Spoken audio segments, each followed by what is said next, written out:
What are the Badlands? Explain those Badlands. That's a hell of a name.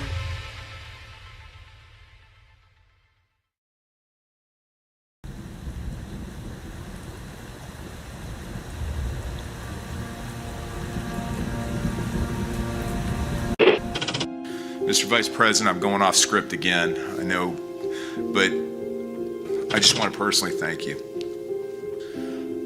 We've been through some stuff.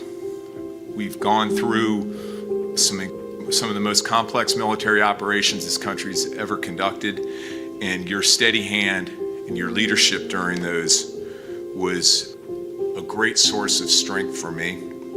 Thank you for your leadership. Thank you for your character. Thank you for your selfless service.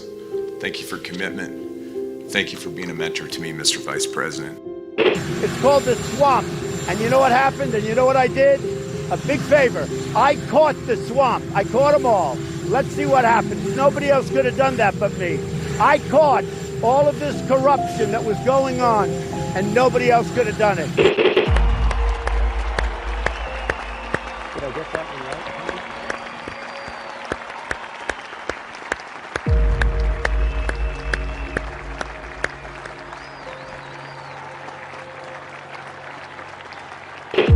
Every 4 years, we gather on these steps to carry out the orderly and peaceful transfer of power. Today's ceremony, however, has very special meaning, because today we are not merely transferring power from one administration to another, but we are transferring power from Washington, D.C., and giving it back to you, the people. For too long, a small group in our nation's capital has reaped the rewards of government, while the people have borne the cost. Washington flourished, but the people did not share in its wealth. This American carnage stops right here and stops right now.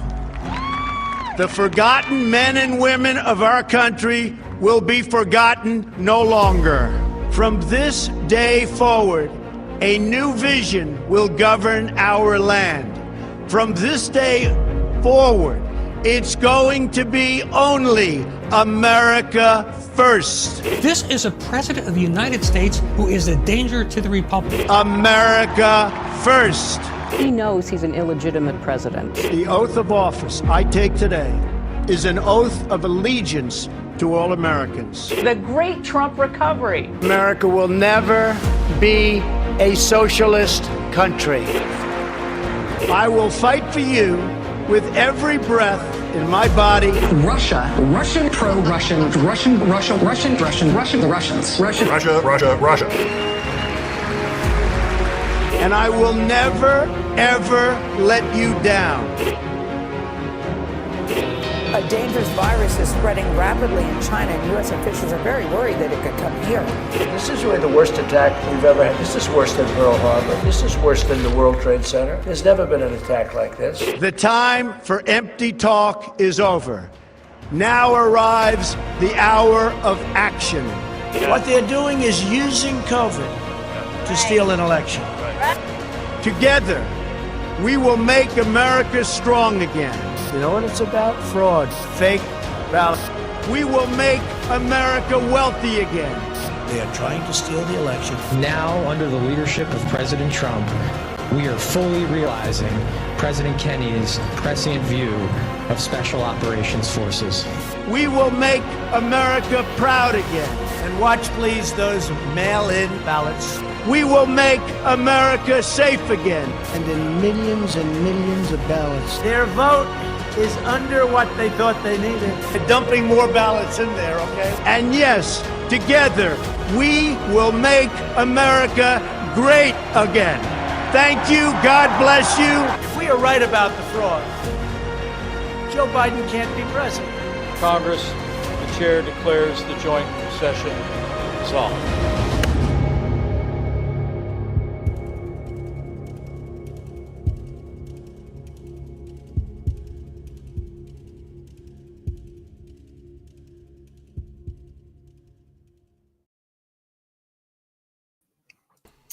Good evening, everybody, and welcome to the Wednesday edition of the Devolution Power Hour. Hope you're all doing well. Bernie Brett, I just realized we're kind of wearing matching shirts almost. Well, I wouldn't know that, but it does look the same That's as right. mine. That's Well, right. actually, I guess I would know that because you've got to be saying it. I mean, if you're saying they're the same, then that makes sense. So that means you trust me implicitly, so that's good enough. Right. Yeah, awfully similar. I can in see color. colors, just not the correct ones, or according to you people. That's Whatever. it. Which, did you see that? That screwed me up on Sunday night with the run sheet. No. So I didn't realize that Jess had sent me the graphics, and then had Mrs. Bright could see that the color scheme was something that I couldn't see because of the way it was highlighted. But it's highlighted in yellow normally. It was whatever the color of the words was inside of that. All I could see was a yellow bar. Oh, so okay, the background image, because there's like a blue hyperlink inside a yellow highlighted bar. Yeah, so we'll have to. I've gotta send her, or Mrs. Bright has to send her like colors I can for sure see. Anyway, that's neither here nor there.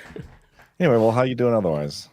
I'm good. I'm tired today physically, but I'm feeling very pumped up and positive about all the news going on. I think it's all some good chaos.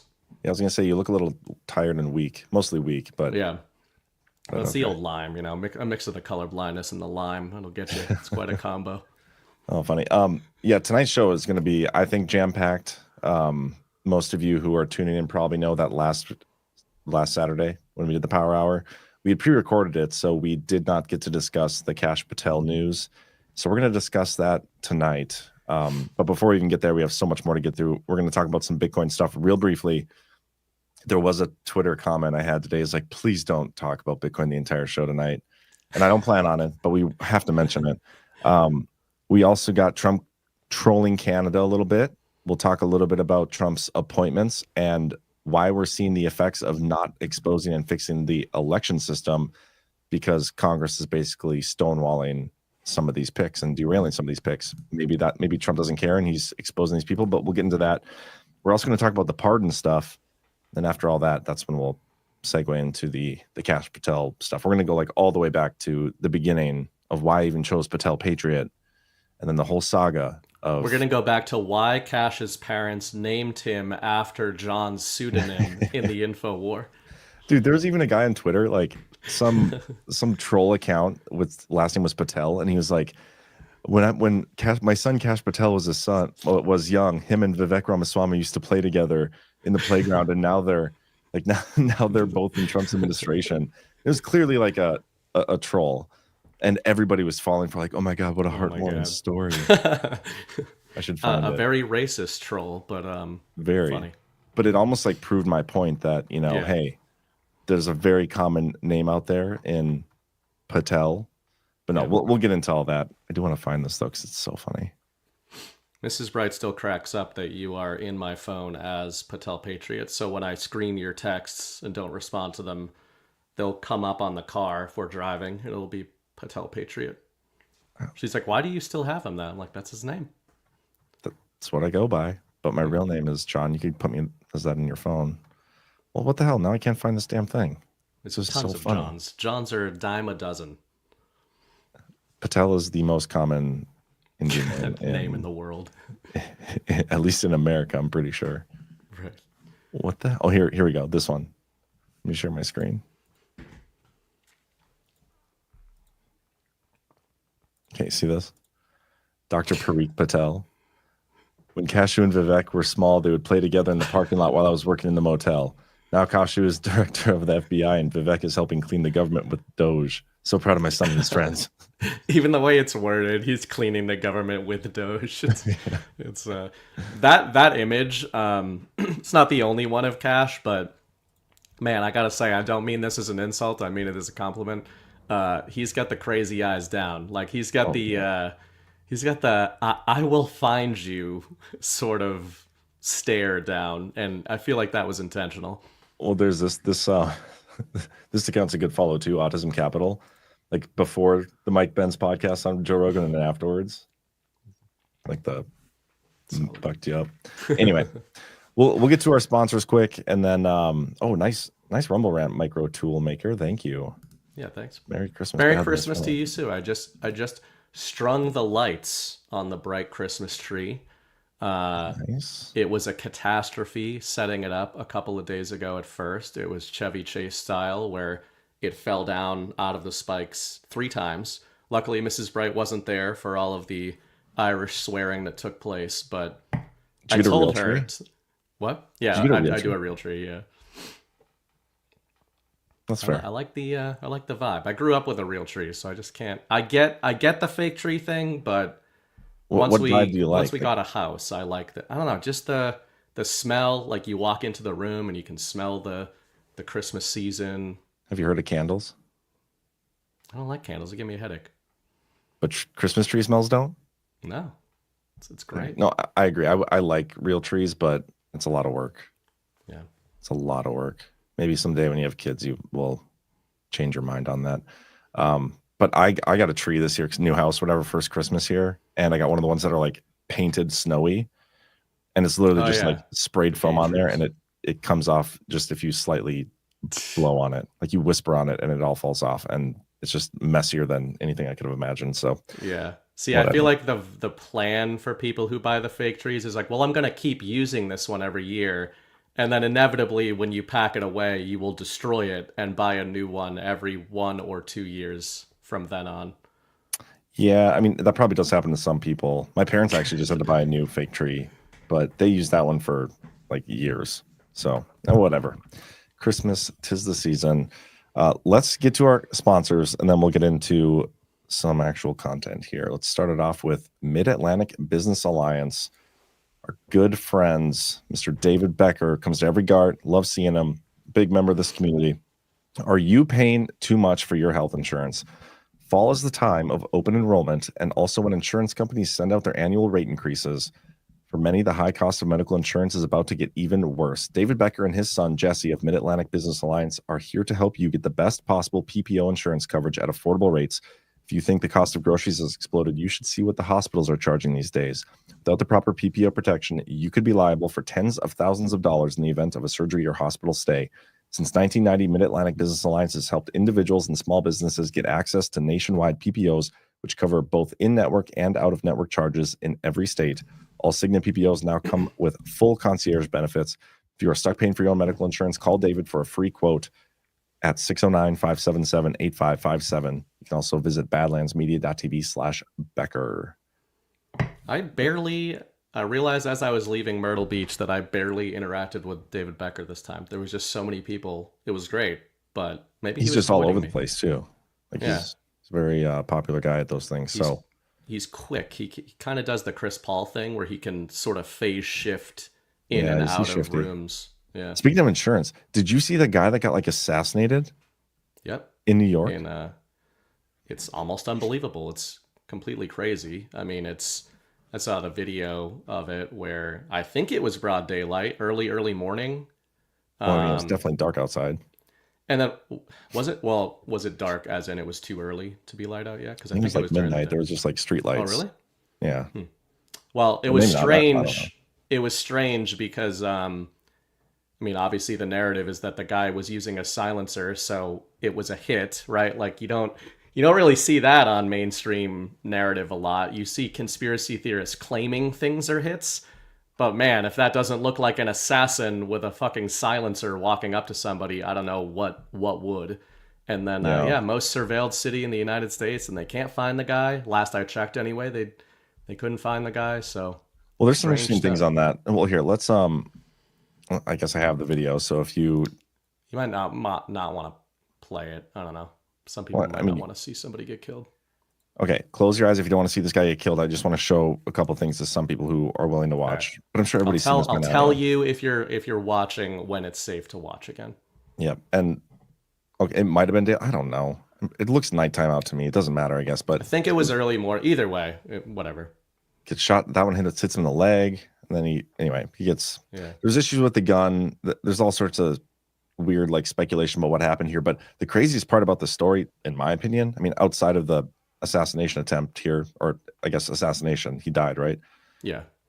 some like autist out there, like the story was that the killer fled on a bike, like a city bike, and some guy just happened to be downloading all of the Lyft app city bike, like available city bike stuff, just for his own like fun, because he downloads weird data and uploads it to weird website, like his own website, just because he likes looking at the data.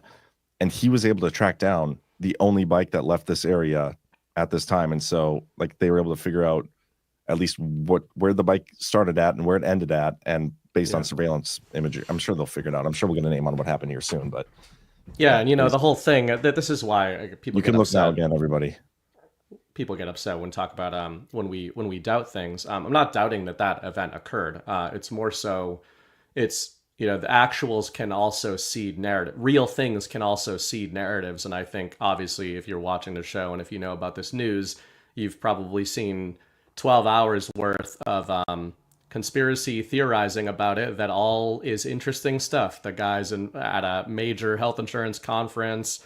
May or may not be involved. I mean, he's obviously involved in the top levels of the biggest, I believe, health insurance company in the States, or at least one of them. And it's just interesting, given a lot of what this community thinks is in the offing with RFK Jr., declassification, 2025 and beyond. Even to normies, like that looks, even to the Joe Rogan crowd, that looks like somebody trying to stop something from happening in the future. Yeah, it's interesting. There's a lot of discussion about that guy and his weird investments and stuff. But anyway, we don't need to spend too much time on this topic. I'm sure maybe that'll be a show for Basis Conspiracy someday. That was more of a side note. We have one more sponsor to get to, and that is, this is kind of relevant.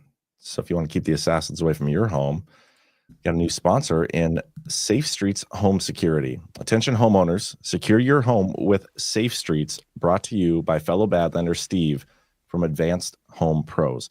Right now, Badlanders can get a complete ADT home security system free, valued at $850, plus your choice of a Google Nest wired indoor or outdoor camera or a Google Nest doorbell camera at no cost. Don't wait. Visit getsafestreets.com/badlands or call 925-529-6541. It's 925-529-6541. And give your home the protection it deserves with ADT authorized provider Safe Streets. $99 customer installation charge and purchase of new monitoring service. Early termination fees apply. See terms and conditions. Steve is also including a $100 Visa gift card once you sign up, making the $99 install a wash. This is an exclusive offer only for Badlands. That's getsafestreets.com/badlands or 925-529-6541. I highly recommend security systems. I have one here. I mean, I had this installed when I first moved in. I'm going to check out this offer because it sounds pretty damn awesome. And obviously, supporting people in our community, but I highly recommend it. It was actually like, what was it, 2 weeks ago? I shared that video in that chat of some kid. Oh, yeah. Was like in my driveway. And I guess I don't know if it was a kid. He looked like a teenager, college kid or something, but he was in my driveway, like walking around, looking around. And then he knocks on my door. I hear this loud knock on my door. Thankfully, my kids weren't here. They probably would have woken up. It's like I grab my pistol, and I go to the door and nobody's there. And so I look on the security camera and he just knocked and he bolted. Like he ran away. It was the weirdest thing. Did you send that to your police or? I did. And they said that there was like a series of it wasn't ding dong ditch, but they were just like knocking on people's doors and running. Like a whole bunch of them. So, well, it's good that you sent it either way, because sometimes sometimes it's just bullshit, and then sometimes it's casing where they're setting up their own camera somewhere and they're trying to see what the response is. I mean, either way, it's a good thing to go to the door with your pistol, because if they were casing, then they're not going to be back, most likely, hopefully. Yep. And then what I did after that is I went to take my garbage up to the street because it was the night before garbage day, and like I had my gun in my hand and like basically waving it around. So just in case they were doing that. Yeah. But anyway, okay, let's start things off real quick. Bitcoin, before we went live, just 15 minutes ago, hit 100,000. So not to plug another sponsor, but I hope you guys got some badlandsmedia.tv/river. And it's still not too late, which is the craziest thing. But it's climbing. Yeah, and we get it. I mean, we've been trying to stack, not nearly as long as people like G Money have been telling us to, of course. But you know, when Bitcoin surges, you get that everybody gets that FOMO feeling, which is part of the feature of number go up technology, as Maxis say. But to John's point, if we/G/Maxis are right about Bitcoin for the future, the day is coming. Maybe it's in a year, maybe it's in 10 years, where you're not going to be thinking in Bitcoin, you're going to be thinking in Satoshis. So if you're ever worried about it's too late, whatever, you know, look at how many Satoshis $20 buys you right now, and that'll make you feel a lot better about where we could be heading. Yep. Get yourself some Satoshis and use Badlands partner River to do so. 103 right now. It's crazy.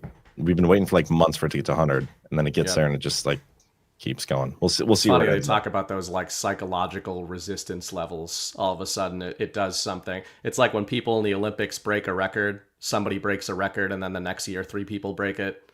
Yeah, it's interesting. It is interesting, but yeah, we always get people.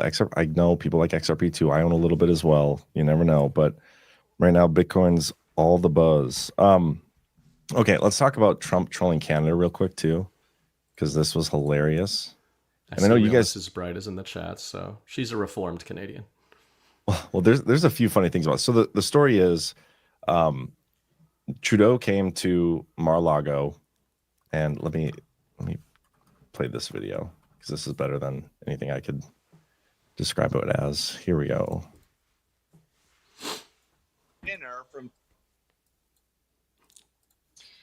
And tonight we're getting some new details about that Trump-Trudeau dinner from 2 people who were at the table. We are told that when Trudeau told President-elect Trump that new tariffs would kill the Canadian economy, Trump joked to him that if Canada can't survive without ripping off the U.S. to the tune of $100 billion a year, then maybe Canada should become the 51st state and Trudeau could become its governor. Right. Of more on that detail with the panel, Peter. Brett's just cracking up. And then the next day, Trump posts this.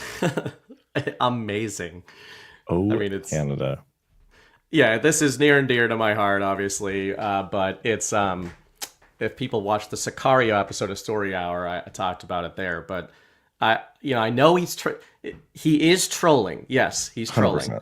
Yes. But there is more to this, I think, in terms of what's the purpose of trolling. I mean, looking back to all those comms of Trump, it's called "We Do a Little Trolling," right? Like, the trolling isn't always just because it's funny. The trolling is, I think, serving a larger, I'm not saying a 5GW thing. I'm saying just psychological warfare, pretty open narrative warfare here. It's a humiliation ritual is what's going on. I mean, if you're a Canadian, and I know them, what you saw over the last few days was your leader fly down to a private residence of an incoming president, metaphorically bend the knee after talking some shit in the media because he has no actual power projection. And Trump's reported joke there about if you're gonna rip us off, maybe you should become the 51st state. It's the power is power thing. There is nothing Trudeau can do. There is literally nothing Canada or Mexico has that the United States needs. And for the first time, we have a guy who's just saying that. And I really think that it's funny right now. This image is funny right now, but I want to revisit this in about a year because there's going to be a lot of stuff going on with the Canadian election system and all that.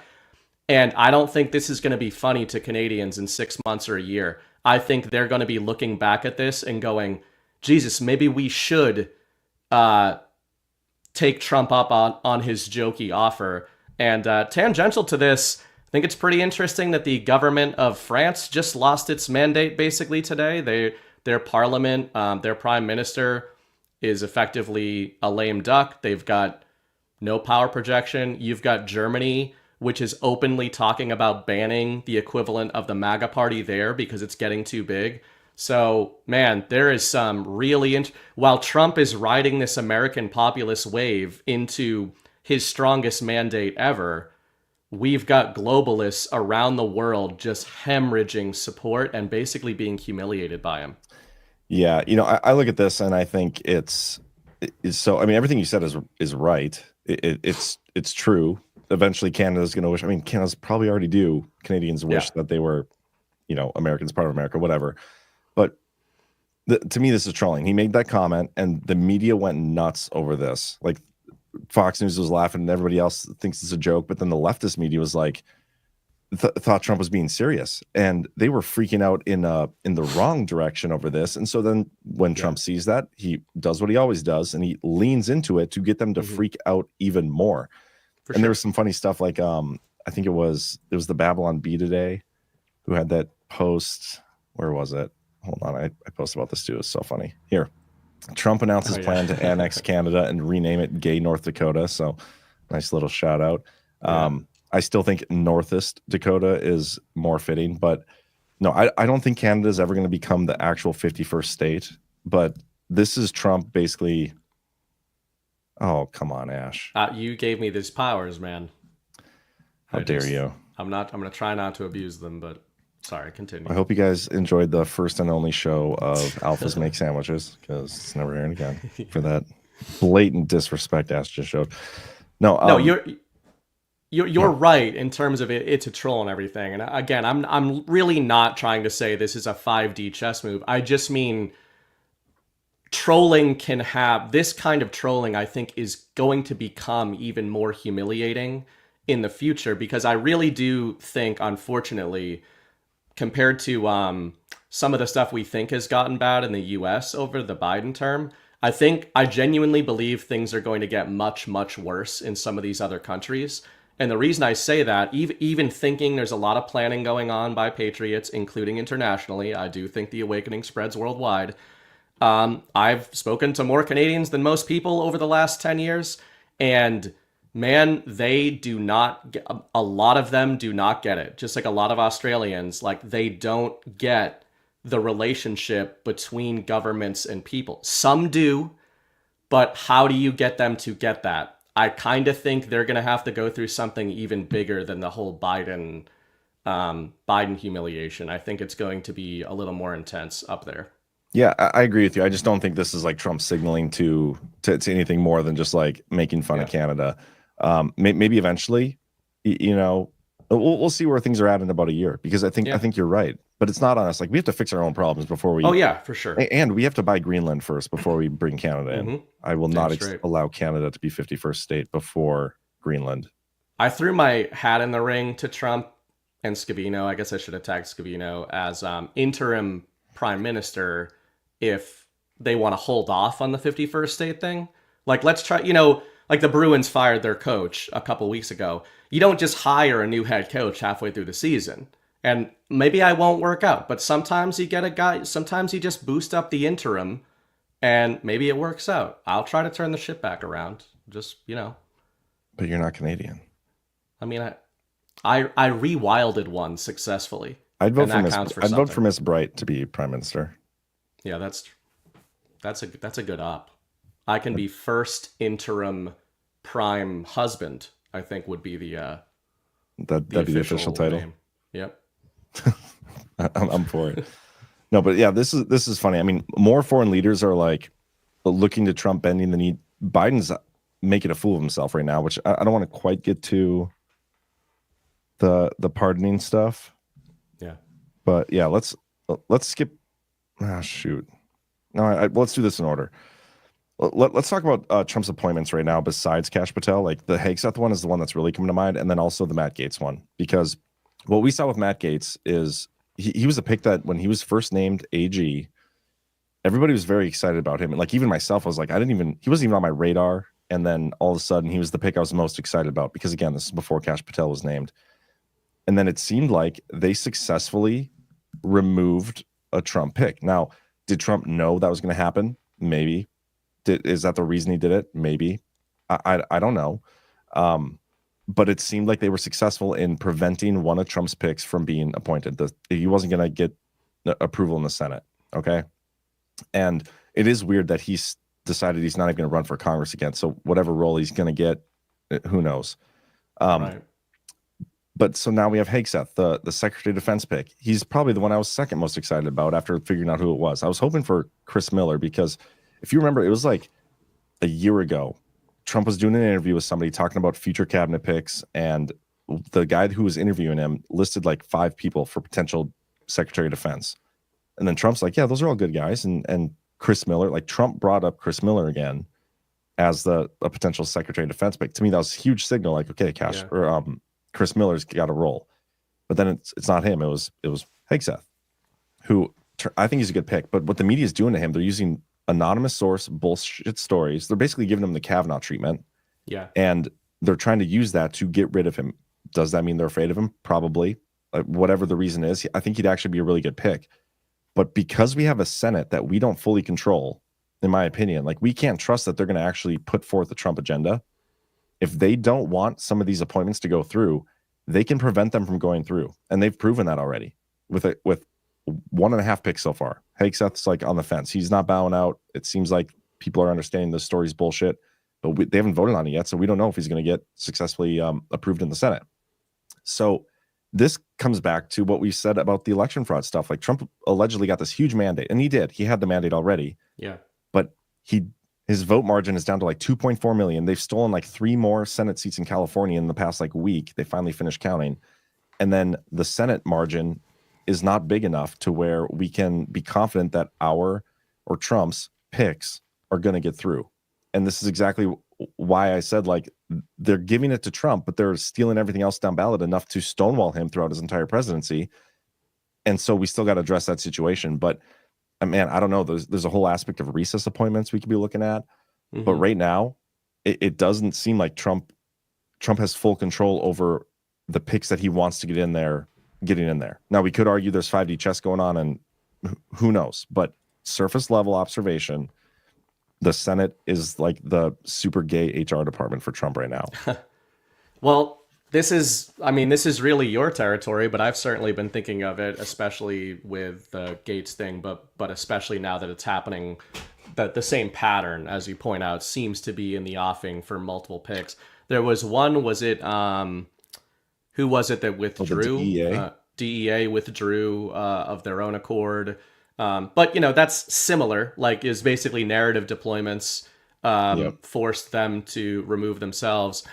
But, I get the 5D chess thing, and I get that people call it hopium whenever we're sitting here and saying it's part of a plan, and, it feels like moving the goalposts. I can understand that criticism, but let's remove 5D chess from the equation. One of the biggest gray areas in the devolution theory, one of the most interesting topics has always been, you might refer to it as reconstitution, but either way, the sort of transitionary period, if you accept the devolution operation framing as is, which I do, this period of time was always going to be the most gray area. And that's why I would suggest that you don't quite have to go all into 5D chess and say that every single individual pick of this cabinet has 7 chess moves planned out and Trump knows every single way it's going to go. But what I would say is, generally speaking, I think Chris has been saying this quite a bit. We were even on this show like 2 weeks ago talking about how some of the picks immediately hit us as, oh yeah, that makes total sense. Mm-hmm. And like half of them felt totally out of left field. Now, we ended up researching Hegseth and really liked that pick. That surprised us at first. But when you bring up a guy like Miller and the subject of our main event tonight, later on, Kash Patel, those are the names that people like us and watching this show have really been thinking of for years. And I would say it's not just because we think they're the best for the job. I would suggest that we've been thinking of them because we think that they're involved in the quote-unquote real administration over the course of the Biden era, right? Like, these are the guys that we would say are at least steering the country, protecting the country, keeping those national essential functions going. So, that's just a way of saying, does it have to be 5D chess? Or could it be that Trump is putting forward these candidates for his second administration, but he's holding some of the real stuff in reserve because he knows exactly what you're saying. He knows they're going to play all their games, and just like during the Biden era, he wants them to expend all this ammunition because are we really even heading into a normal inauguration, or are we heading into a reconstitution phase, and does that take a different form? Do we see some of those names, which I want to toss to you on this question? Do we see some of those names like a Miller? Like, I'm not ruling any of those guys out for the real next administration. I wonder what you think about that.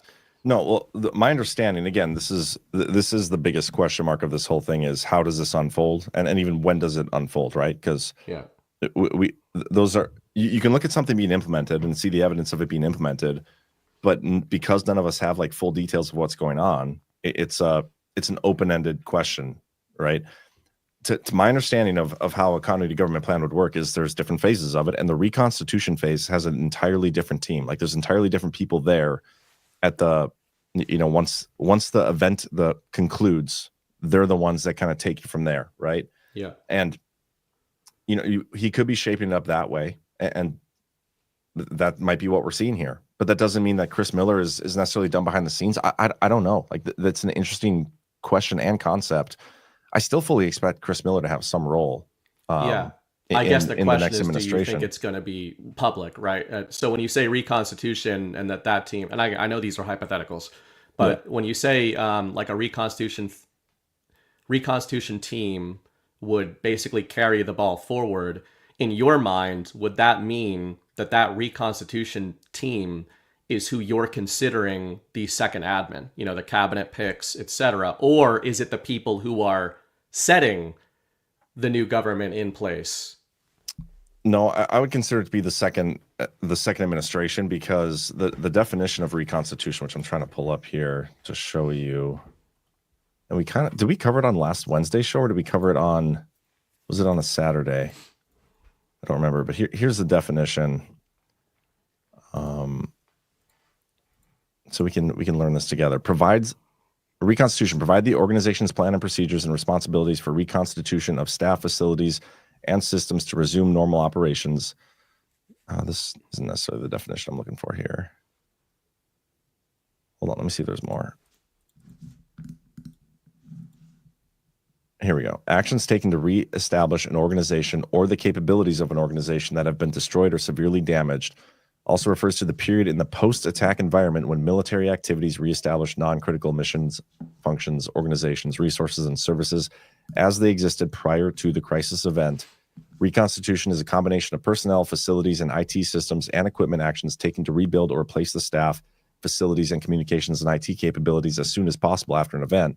May continue for an extended period until normal operations are resumed from the original or replacement primary operating facilities. This is interesting too, because they're doing the transition from Mar-a-Lago using their own facilities and their own IT and their own personnel, and they avoided a lot of the GSA stuff. And so that's like a lot of that is in this definition. So maybe this transition team that he's building, I mean, you can almost look at that as fitting the definition of reconstitution. That's what's so interesting there, and that's kind of what I mean of that. You could frame that as 5D chess, but this is a regular warfare, right? We don't have to dismiss things as 5D chess. A regular warfare is a regular warfare. It stands to reason to me that you've got, well, you would say that for sure during the Biden administration, whatever we think of Our Boy Blue and full control, etc., there was a public-facing administration, right? That was the enemies, quote unquote. And there was maybe not an administration, but there was a team of vested with control of national essential functions, national defense, etc. A devolution team, continuity of government team, right? So there's two teams that are co-running the country. I've got an article that we can maybe pull up later of that the media is now referring to it as Trump's shadow presidency, which is hilarious. So that's what we think we saw during the Biden era. Is it out of the realm of possibility to think that we've got that going on right now? It's just that instead of the deep state as one layer and then Devo team as the other, are we seeing a public layer with your transition team, but then there is still a cog layer as a redundancy below that? That's sort of how I think of it. And yeah. The cog layer, so that's the layer that's been underneath the Biden administration from the time Trump left office, right? Yeah. And I do believe Chris Miller is part of that. Kash Patel, he was definitely there. We're going to get into this more detailed later. But his role was clearly much more public than Chris Miller's. Kash Patel was constantly doing interviews, constantly setting narratives, but he also served some interesting side roles with Trump, which I think we're going to see come to fruition here at the end, like come full circle now that he's FBI director, and we'll get into that too. But yeah, they're separate teams, and the continuity government team is going to be ongoing until Trump is narratively back in there, right? Yeah, I don't know. This is going to be interesting to see play out, but maybe it's after that point where we see a Chris Miller enter the fold somewhere. Because that's kind of what I've been thinking. Because beyond him, like who are some of the other ones? Robert O'Brien, like he's another one that I see is in the mix. He was named NSA, which was the continuity coordinator, and he is one I was expecting to get a major role, and he didn't get one yet. Ezra is one that I've been looking at. Is that a cabinet role? I don't know, but I mean, I've been looking at Ezra as like Undersecretary of Defense or something like that, right? Honestly, I was kind of looking at Ezra as being in the running besides Ratcliffe for DNI. Yeah. But there's these guys that we think were operators, is I guess the word we'd use, Devo operators that have not been given public roles. And you're right that Kash is that one who I would have considered on that level. But you're right that a lot of his role during the Biden term was narrative. It was very public facing compared to some of these other guys, which maybe puts him in a bit of a different category than them. Yeah, and Ratcliffe, he's not DNI. He's head of CIA. No, I know.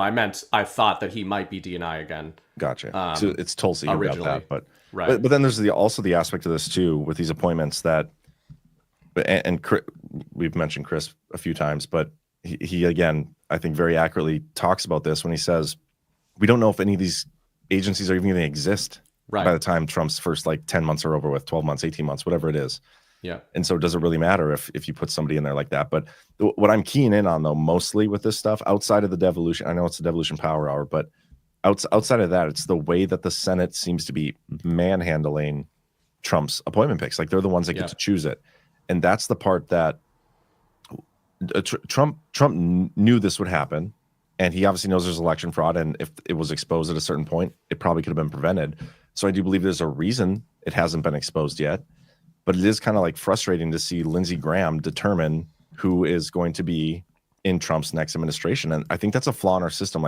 We have a president who everybody knows has this clear mandate, but it's not a big enough mandate to get the picks that he wants to reform our government in there. And our Senate, who most of them got selected because they rode Trump's coattails, they're the ones that are fighting against him on a lot of this stuff. That's the stuff that, whatever the reason for this narrative playing out, I expect there to be more instances of them, kind of fucking with Trump in some ways.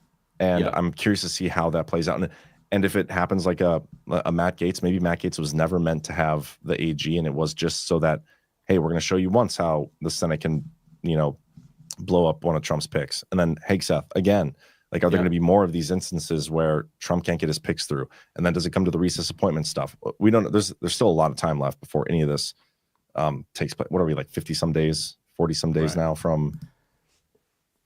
Yeah, I really liked this comment. This is exactly what I've been thinking or trying to communicate. Tattoo Teacher here says, most of Trump's picks are forward-facing narrative picks that have been placed in the national conversation for the last 48 years. Yep. That the point you mentioned with Chris is something that I think I totally agree with him there. I think we talked about this on a Power Hour in terms of the most obvious one is Linda McMahon as Department of Education. It's come on.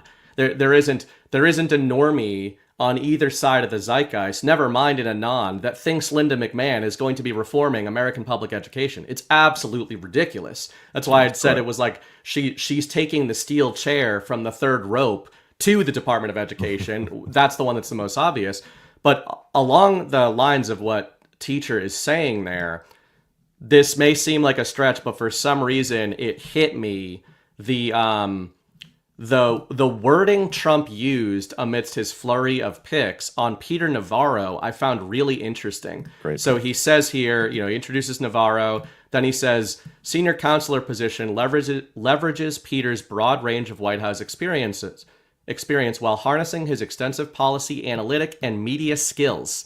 His mission will be to help successfully advance and communicate the Trump manufacturing, tariff, and trade agendas. So he's an author, it says all these things, right? And that might look surface level, but the Navarro pick is another one of these, to Teacher's point.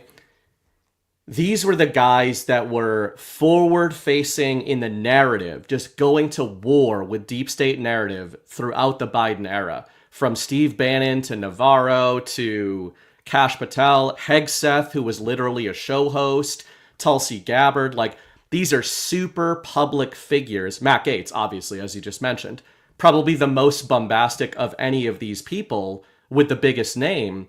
So if you are trying to surface and communicate to the American people exactly what you're pointing out, I wouldn't put it past Trump. We've seen them do this a million times. And what's kind of funny is the fewer of the Devo cog layer team that we theorize on that are in these public facing roles, the more likely it seems that Trump knows these figures he's putting forth right now are in some ways sacrificial pawns. And when I say that, I don't mean it negatively or like they don't matter. I think this is basically a narrative administration, a narrative transition team. And if we saw half of the Devo team in positions, then that would be a lot harder to argue. But the fact that we've basically seen none is very strange. It's like counter signal.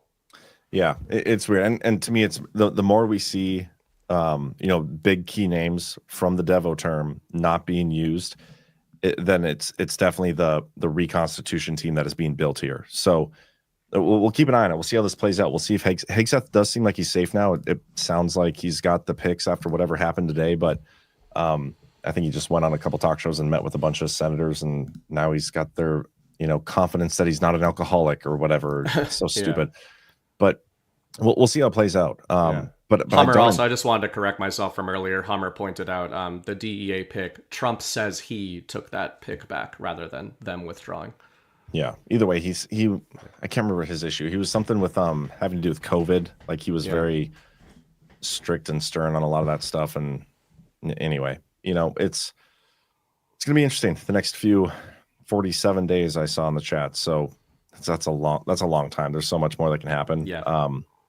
But yeah, things are interesting. Trump's transition team, last week we talked, they signed the agreement with the GSA, other than the part with the FBI stuff. But then just a couple of days ago, they signed the agreement to allow the FBI to do background checks. So that part's done now. But this transition, we're definitely keeping a lot of eyes on it. But the most important pick, and maybe we should we do pardons first or Kash first? Since I think we should do pardons because it leads into Kash perfectly. Well, so does the appointments. But either way, we'll do the pardon part first, then we'll do boosts, and then we'll do the Kash Patel part, because that's definitely going to take up most of the show. So the pardoning, we saw Joe Biden give Hunter a blanket pardon the other day. I think, was it Sunday? I believe Sunday night. Yes, Saturday or Sunday. Yeah. And I can pull this up even.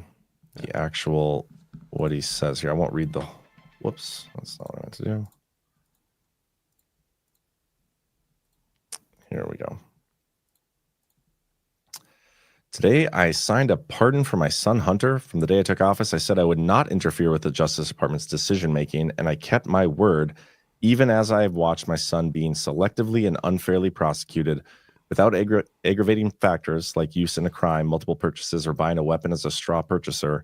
People are almost never brought to trial on felony charges solely for how they filled out a gun form. Those who were late paying their taxes because of serious addictions but paid them back subsequently with interest and penalties are typically given non-criminal resolutions. It is clear that Hunter was treated differently. And then the actual pardon, and this is the part that's a little more juicy.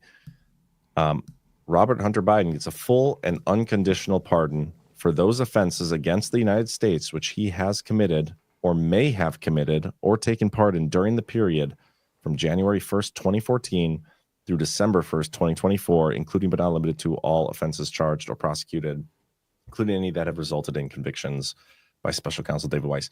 So there's so much to this. Number one, like, this appears to be a blanket pardon for all the Burisma, like the entire, because he started working there in like March or April of 2014.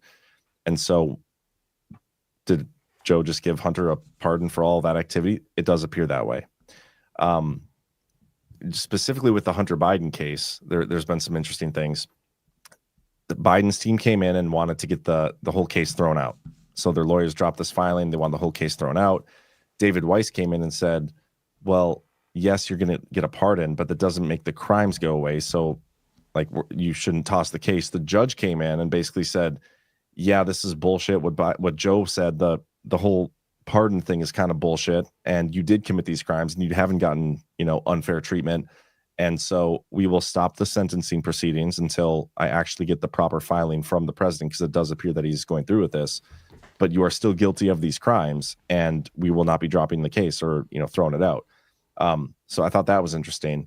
But when it comes to the pardon specifically, it's really interesting. And I made this point on a Twitter post of mine, and we talked about it briefly on Monday's Basis Conspiracies. But if you go back to when Trump was in office, like the leftist media and all those think tanks and everything, they wrote hundreds of research papers and articles all about Trump and the use of pardon power, especially leading up to the election in 2020 and afterwards, where they're like, oh, Trump's going to pardon all of his co-conspirators and all his friends and all these things.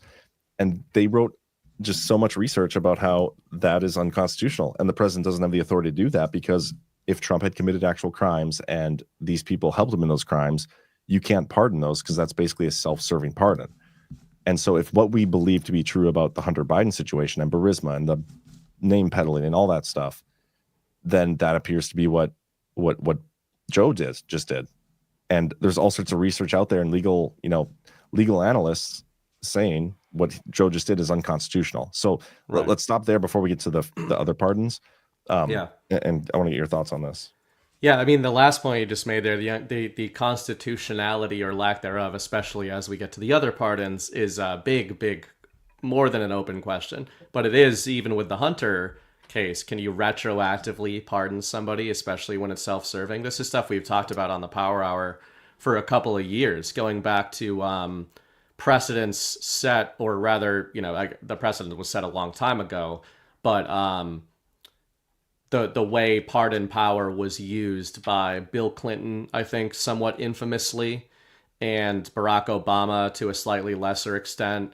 How do we narrow the president's authority? Well, you would probably need highly dramatic and controversial instances of this handed down by our boy Blue, and this does nothing to disabuse me of that notion, which you can take as a joke or literally. It's setting the courts up, and potentially the Supreme Court up, to give us a firm definition here. Now, I personally believe that the quote-unquote pardons on Hunter will stand, and it's going to be up to everybody to believe that means either Joe Biden had this authority or somebody else pardoned Hunter for other reasons. But I do think that the Hunter situation is going to result in an extreme narrowing of this authority going forward. And then I just wanted to share on the Hunter one, Politico is really the... Well, I want to push back on what you said there, because I think I disagree with you. If we are going to get actual exposure of the Ukraine situation, the Burisma stuff, the actual quid pro quo that took place, the stuff that Weiss was, I believe, looking into, all these things, if we're going to see actually justice from that, then I don't think this pardon will stand. But if we don't end up seeing justice, I don't think we can get both. This pardon can't stand, and we get justice for the Burisma stuff. I don't know if I'm going to be right on this. Obviously, this is just a hypothetical. The way I would respond to that is, if it's possible that Hunter did turn on the big guy and everybody else, then what I'm saying is the pardon could be the public reason that, they're talking about narrative shielding on Biden right now, but I think this is providing perfect cover to an incoming Trump DOJ. So if you're an incoming Trump DOJ, and hypothetically Hunter did turn on the crime family, which I know we disagree on that, but just if you follow that thought path, then to your point, how does Trump and Kash et al. Get away with not going after Hunter Biden? Well, they can say we can't go after Hunter because of the pardon, but we can go after everybody that was involved in this. And we've talked about for years, how do you take down criminal organizations? You get the bagman. And even normies understand that Hunter Biden is the bagman. And usually the way that works in every case ever, the Gambinos, the Winter Hill Gang in Boston, Al Capone, if you believe that whole story, the bagman doesn't go down with the crime family. So, you can take it either way, but I totally agree with you that if the pardon is somehow codified in a way that prevents justice from being seen for all of these Burisma dealings and this corruption in Ukraine and laundering, then I totally agree with you that it can't stand. But I'm wondering if it will stand for Hunter, but that it will not stand for everybody else involved in this. And if he was a bagman and he's sent over there by Joe and many other people in the Obama administration and beyond, then that's a lot of skulls that we can still collect, metaphorically speaking.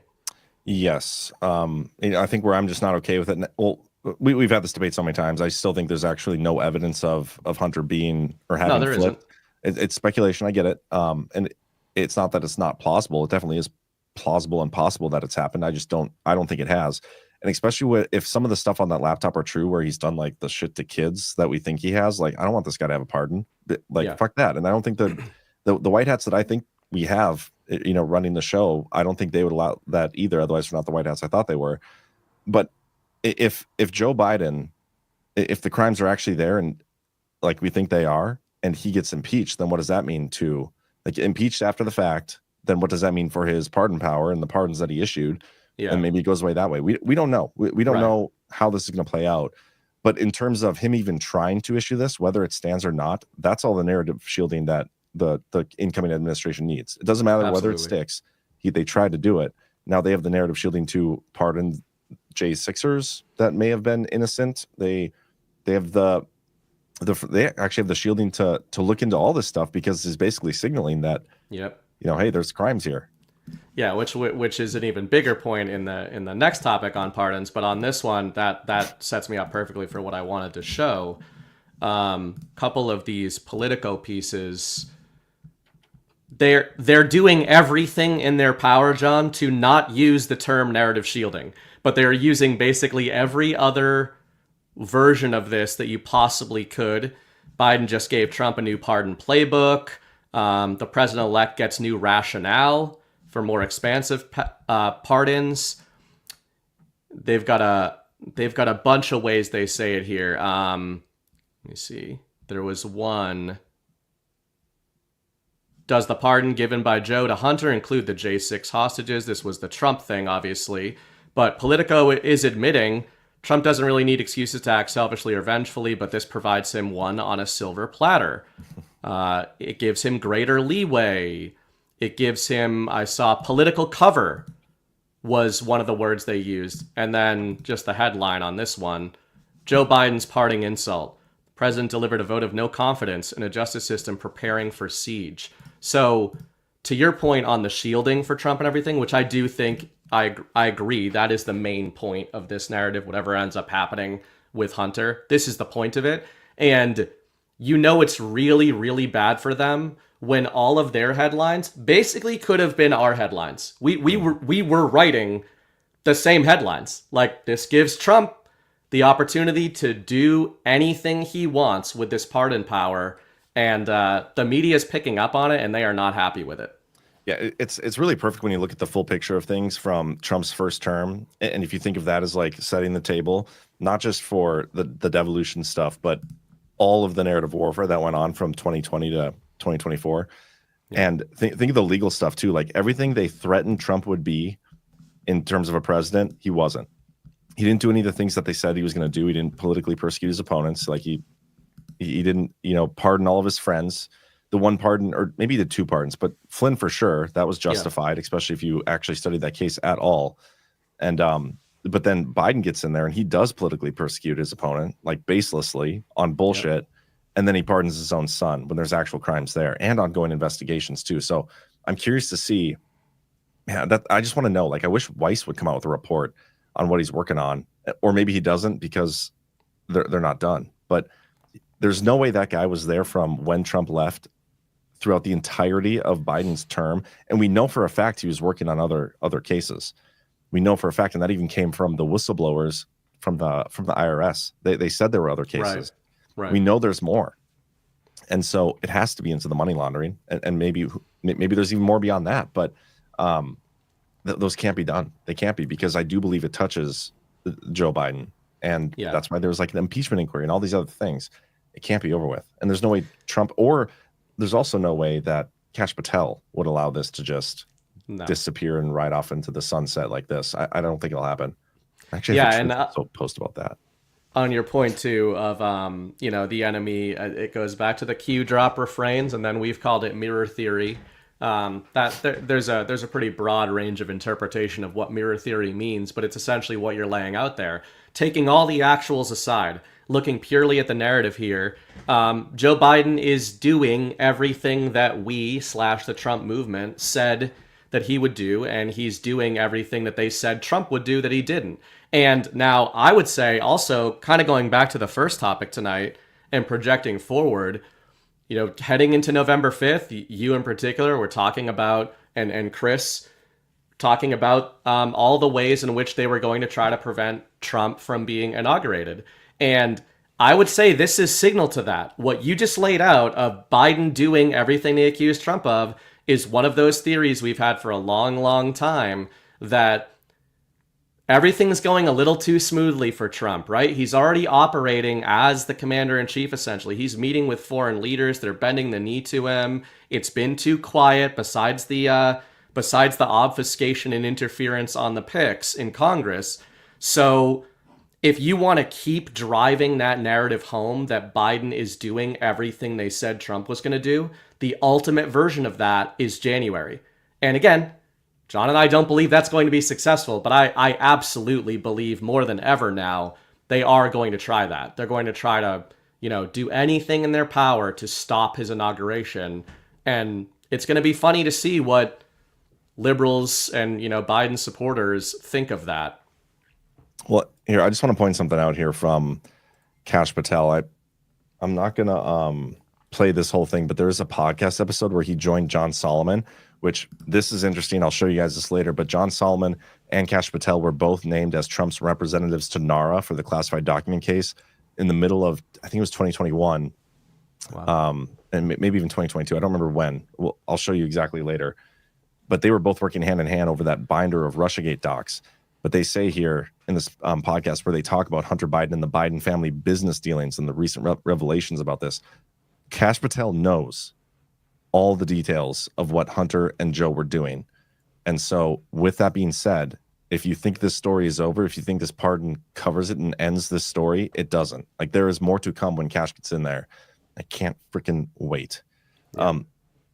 And let's talk about future blanket pardons, and then we'll get into the boosts real quick, and then I'm itching to talk about Kash. So the future pardons topic. So that one, this was where it broke in Politico. I've got that here. This one is extra juicy. It's everything we just said in the. So if we're talking about retroactive pardons with Hunter, they're now the truly unprecedented move that Biden supposedly wants to make is preemptive pardons. So we've heard of preemptive strikes. Now we're going to get preemptive pardons. I believe the three major names in this piece are Liz Cheney. Of course, they're just floating. Politico is just floating hypotheticals. Like, they're not. Can you send me this article, by the way? I want to look at something. It's in the private chat. Yeah.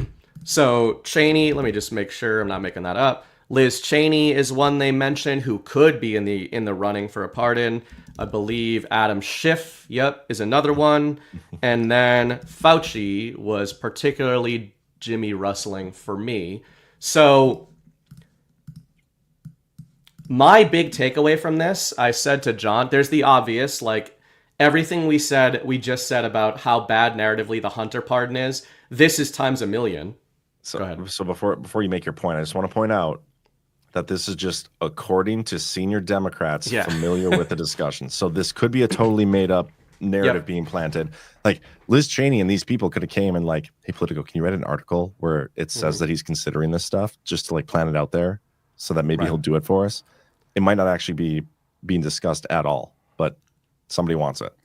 That's exactly it. And that's why we talk about these things as narrative deployments, because until they collapse onto reality, that is literally what they are, right? Now, what's particularly fun, I think I had said this to you in DM either yesterday or today, what's most fun to me is trying to guess who is seeding this narrative. Is it them or is it us? And I could easily see this being us. But the point I was going to make there is pardons have to be accepted by the party that is being offered the pardon. That sounds very obvious to people, right? But now think of that in terms of a preemptive pardon. In order for let's just say for the sake of argument, the pardon holds and is constitutional on somebody like Anthony Fauci. Preemptive pardon. It doesn't seem like that's going to be the case, but let's say it does. Anthony Fauci has to accept the pardon in advance, which means, according to the court of public opinion, Anthony Fauci thinks it's really, really important, if he accepts the pardon, to not be charged with crimes that he has not been accused of committing. Like obviously the Hunter thing is like he's been charged with a range of crimes. That pardon looks especially bad to normies because of the 2014 thing you mentioned, where they're wondering, wait a second, this isn't about the gun charges. Why are they going back to 2014? Now, take normie brain and apply it to Fauci and Cheney and Schiff, who have not been charged with crimes. They have to participate in this narrative op, which is why I was saying, man, it is fun to think about these unnamed sources as being Patriot ghosts in the machine. And they're laying the cheese out for Schiff, Cheney, and Fauci and going, are you guys going to accept this fake preemptive pardon? Or are you going to refuse it? Which, what do they do? You know, if you're them, what do? Do you accept a fake pardon or do you refuse it? And I think Schiff was already making statements. Maybe it was about the Hunter pardon, but he seemed like he would not accept this pardon because I think maybe he's a little smarter than the other ones. But man, that's just, it feels like a trap to me. It feels like a narrative trap. It definitely could be that. That is super, super interesting. But they've also been kind of seeding this narrative for a while. Like even leading up to the election, they were talking about, Trump has threatened to go after all these people. And so that was on a lot of mainstream networks for a while, like that narrative. And then right after Trump gets elected, there's a lawyer that comes out and is like, yeah, I've been advising some high profile Democrats and people in, think tanks and media and some attorneys that they should leave the country around inauguration and maybe wait a few weeks before they come back because Trump's going to go after you. And so this narrative has been out there. But it is interesting that the timing of this comes right after Biden issues a pardon to his son, something he said he wasn't going to do. Yeah. And it just feels like it's a lot more possible at this point. And so it will be interesting to see if he does that and who else he does. Like, is he just gonna pardon all of DC? Like, how many pardons is he gonna issue to cover these people? And then the whole district. and we can have the debate all day long about, I personally do not believe that Joe Biden won the election. I don't think many people watching the show do. And so does that mean he even has the authority, and do they carry any authority? We don't know how this is going to narratively play out. That's the thing. Like we don't believe he has any authority. Of course not. Right. And but it's the public narrative of these pardons and what weight that's going to carry. And to me, it's more so, okay, he can issue these pardons, do whatever, but there's got to be a way that Trump and those guys, they know he's going to do that, and they have an answer to get around it if these people actually committed the crimes we think they did.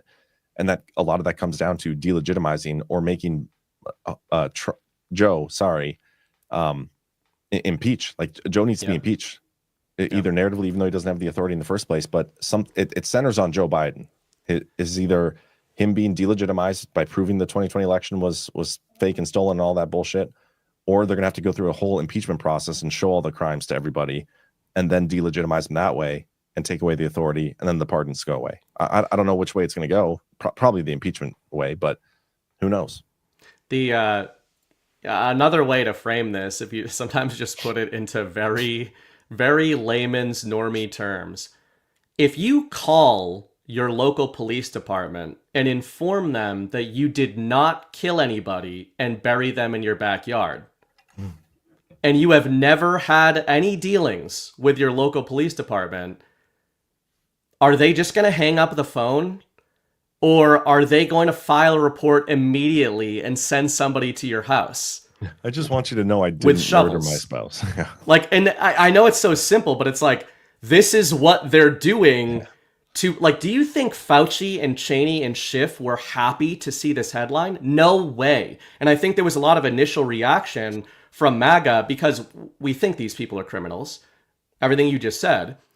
But I promise they were not happy to see this headline. They're like, no, dude. It's like your buddy calling the police on your behalf when they don't suspect you of anything in the first place. So it's not helping them at all. And yeah, you know, it's funny because it also makes me think of, with somebody like Fauci, it makes me think of retroactively, a lot of the stuff that we said at the time, the sort of rodeo clown stuff with Matt Gaetz, the rodeo clown stuff with Rand Paul, that all had a purpose. I don't think it was just bloviating. Those were effectively trailers, movie trailers to normies about the actual trials that I think we're going to get. And I think Fauci is one of those. Like, it was all narrative during the Biden era, but that guy's going to be back in front of committees and courtrooms, and it's not going to be Rand Paul yelling at him, I don't think. I'm not sure I fully thought this out because I'm thinking of it now, but so I'm pretty sure there's a Q drop that talks about like these people can't walk down the streets or something. Am I correct on that? Yeah, that's one of the popular like just broad refrains. Like I've seen it posted a lot. So these people can't walk down the streets, whatever. Mm-hmm. These people, whoever they're referring to, I don't know. Maybe I don't know if the Q drops specifically say who, but you'd think based on what we believe these people did, they'd be in jail, right? It's like walking down the streets wouldn't be an option. But one interesting aspect here is, okay, let's say there's a blanket pardon for a lot of these people that commit crimes. Okay, great. But then what happens when the truth comes out about all the crimes they did commit, even though they're pardoned? Like, they're not going to be able to show their face anywhere. Like, and that fits that Q drop. That does fit the drop. And man, I mean, first of all, going back to your take on Hunter, like, we need justice, right? We fully agree with that. We've talked about that a lot on all these people. We need to see justice eventually. But man, what you lay out there, if you're looking for mass population awakening, imagine a Fauci being in front of these congressional committees, the Oversight Committee in 2025, but this time they have subpoena power, and they're laying out the evidence of all the crimes that they were accusing that were purely narrative. So to your point, you could have a situation where like the public is basically watching 99% of a criminal trial, and then when it comes time to hand down the verdict, they look at the camera and say, well, as you guys know, we can't do anything about this because of the pardons. And they can't plead the fifth in that situation because they've been given a pardon. Right, that was another point we didn't make about Hunter that I know a lot of Anons, a lot of people in this movement were making that, and it was great to see. Hunter, as far as I understand it, yeah, he can't plead the fifth, right? With anything having to do with his dealings with Burisma, anything in that whole era. Yeah. And man, if you're thinking of this as the takedown of a organized crime family or a criminal organization, which it is, just that's why RICO. That's why RICO is so important as a structure. Then it's pretty damn useful to patriots to not have the patsy or the bagman be able to plead the fifth, isn't it? Yeah. So I mean that's an interesting way to look at this. I don't know if what happens in that situation. I mean, people will probably take it into their own hands. Show. And well, what you said really is making me kind of excited for a version of 2025 and beyond where we're in this community, we're so used to being the ones that are angry about all the stuff we know, right? Like what the deep state has done. And then we're trying to explain it to normies and they don't believe us or they think we're wingnuts or whatever. But if your version plays out, we could see a complete inversion of that, where we are all sitting there with popcorn being like, you guys ready for this? This is going to be hilarious with Fauci or, whatever. Pick your deep state person. And normies are the ones who are frothing at the mouth going, how the hell is this not being punished? While we get to sit there and be like, yeah, remember guys, how we were telling you about these pardons? Fake elections have consequences. We'll see. You should replace Stormy on, I think that officially you should replace Stormy on Eye of the Storm. I'm the Q drop and analyst now. I'm the captain now. To lead, I guess it'll lead into our next we topic. Should do boosts too. Yeah, I just wanted to show, because we're going to move on from that story. The impetus that Politico gave for this story of Biden's preemptive pardons was Kash Patel. So that's a nice little preview there. Yeah, I'm going to go pee quick while you start the boosts. If there's any people that I need to answer, save them for me. Will do. All right. As always, if you go to badlandsmedia.tv/boost, you can pick this show and read a boost. I know sometimes, guys, they don't show up while we're live. Sometimes it takes a little bit to run through the system, but we try to go back in time. So this is Bubblehead sent one for last week's show, $10. For me, the best part of GART was watching Miss Bubblehead transform from a casual listener pre-GART to now being a dedicated Badlander, mostly due to the impressive knowledge and wisdom from all the panelists. Thanks for a bodacious event. It was indeed a bodacious event, and I'm glad that you were able. That's so funny. There's another couple. I don't remember their names. Apologies, but woman had brought her husband, who was a MAGA. He was MAGA, but not like a Badlands person.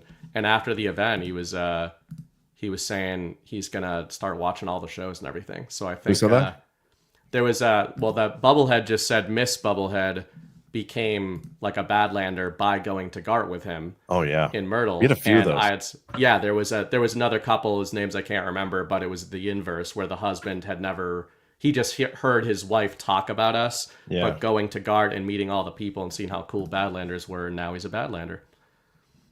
That's how it happens. It's like a virus. Yeah. Mark Q Patriot from last week, $5. I have a problem being lied to as well. Once you lose trust, it's very hard to get it back if you can at all. So would the kids say this? I will answer that question when you're a little older and can understand it better. This was from last week when I was asking you about the morality of PSYOPs. Graves, Illinois, $5. Is it possible a nuclear war event might be used by the deep state to try to prevent a transition of power from Biden to Trump? There are no laws or rules for the deep state, as we've witnessed for years. We talked about that last week too. Potential false flag event. Yep.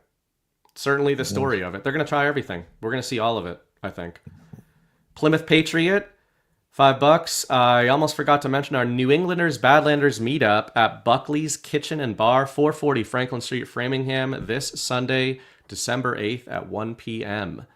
It's an awesome bunch of people who will all be at GART in Plymouth in May. And a bunch of them, we rugged them. They didn't know we were going to Plymouth in May, and they came to Myrtle Beach. So, got a twofer there. Yeah. There's so many Badlanders meetups going on right now. It's amazing. Absolutely. Plymouth Patriot. I wonder where they're from. $25. Hey, John and BB. Been watching John since the beginning. Love DPH and all the dot connecting. Looking forward to GART 8 in May in my hometown of beautiful, historic Plymouth, Massachusetts. Thanks for all you do. That's going to be a fun event. I have threatened all the New England and Northeast Badlanders by saying, you've been telling us to do one in New England for 2 years. And if you fuckers don't show up, watch nobody shows up. then we're gonna blame John and just say, like, we told you, man. We told you this was gonna happen. Awake in. Hold on, real quick. Speaking of, so GART Vegas, we had a huge flurry of ticket sales right at the beginning. We had sold 50% within, I think it was by like the Tuesday after they went on sale. So they went on sale to ticket holders. Oh, you would put that up on the screen. They went on sale on Friday for previous ticket holders, on Monday for everybody, and then by Tuesday we had sold 50%. Right now we have sold about 60%. So they're going, guys. I would get your tickets. That's not till May, but Vegas is going to be a good time. Vegas is March. Or sorry, March. Yes, March. Yeah. March coming up. Man, got my dates wrong. Which one's in May? Plymouth. Okay, so I guess there's a little time before March. I'm thinking of May as just kind of worked out. That's going to be like the preview of what Trump says starting that Memorial Day is going to be the grand 250th celebration. So we can do like an appetizer for it. Awaken Mass, $10. Love the show. Thank you for all you do. Just wanted to let any New Englanders know if they want to join our group to go to our meetup December 8th. Contact me on Telegram, Awaken Mass, or email me, newenglandersbadlands@gmail.com. Thank you. There you go. Old Soul Patriot, $20. So we're all getting up in arms about Joe Biden pardoning Hunter, but if your devolution theory is correct, and I'm certain it is, he's not president, so it won't stick, right? We don't know. I fully believe that's the case, but we don't know how it's narratively going to go down. Like, just like I thought the election, for a while there, I thought Trump would do something beforehand, but he narratively wanted to carry through with the election, and he's narratively going all the way there. So it would make sense that he would narratively allow the pardon to play out as if it's real, and then it be delegitimized in a narratively real way, some other way. Like, it's all about the narrative. Which is why we could literally be arguing when we're 90 about whether or not Hunter had flipped. Like, that's the annoying and cool thing about devolution and stuff like that, is that I don't think they're ever going to directly come out and be like, yep, we did this. And we got one more from tonight, $100 from Lionheart. Hey guys, Q Drops mentioned biblical 10 times. Regarding your conversation from last week, biblical equals now. Jesus knew all along God's perfect plan, suffering, crucifixion, resurrection, salvation, judgment day. Biblical indeed has to be this way. God bless. Army of God. Thank you, Lionheart. Much appreciated. Thank you for the support, guys. That's what keeps this media company running, is you guys. Damn straight. All right. That's all the boost. Let's talk about Kash Patel. So I'm going to go way back to the beginning with this. And when you raised him from a babe. No. So when I first started my series, guys, most people know my background. So I guess I'll go back even further. 2018 is when I first started following all this stuff. It was with Brian Cates. Went over to that social media platform where Thomas Wichter was, and he was the first one writing about devolution. I started writing about devolution. I don't think I was using my real name, but I was using some other name, like King Gerald or something is one combination of J and John and Harold Gerald. And I got booted from the platform because the guy there didn't let anybody else talk about devolution except for Thomas Wichter. I was going to just go away and disappear, but I was like, no, I love doing this stuff. So I'm going to come back. And it was right after I had watched that documentary, The Plot to Steal the Presidency. I think that's what it's called. Is that what it's called? Yes. The Plot Against the President? Well, what the hell? The Plot Against the President? Can you look that up? It's Amanda Milius's documentary. But Kash Patel was such a badass in that. And I knew, I was familiar with who he was, but I didn't realize how awesome he was until that point. And so I was a huge fan. I think I even watched it 2 or 3 times in a row. It was The Plot Against the President. Okay. And so I was like, okay, I'm right now creating a new pseudonym coming right off of watching that documentary. I'm going to create something based off Patel. And I had a series of names. I used to have it on my old work computer, the list of names I was potentially going to go with. And I went with Patel Patriot, not knowing anything that was going to come beyond that. I thought I was just going to be posting on this obscure social media platform. Get booted off again. Guy was a total faggot. And I got encouraged to start my series and everything I did. And writing about what I was writing about, Kash Patel was obviously a central figure in it. And so as I was getting more prominent or more recognition and, still no overlap with Kash Patel or anything until True Social started. Okay. True Social, Devin Nunes being the CEO, right? Who Kash Patel worked hand in hands with. One of the first things that happened is I get on True Social, and for some reason, even when I started my series, a lot of people for some reason thought I was Kash Patel. And so from day one, anytime somebody in my Telegram chat would bring that I up, forgot that they thought that. I know, which is crazy. But right away, when I started the series under the pseudonym Patel Patriot, I wasn't doing interviews, wasn't showing my face. Yeah. I was kind of just this like anonymous figure, but people would say, "Oh, is this the Kash Patel like from Trump's administration?" And I'd straight up say no. Like I have nothing to do with him. I'm just a huge fan. He's like a hero of mine. But when I got to True Social, and other people got to True Social, they started tagging Kash Patel in stuff like about devolution, and that led Kash Patel to make this. This was the first like public recognition of Kash Patel in my work. Okay. And he says, I have nothing to do with Patel Patriot, and he has nothing to do with me, just so truth support know.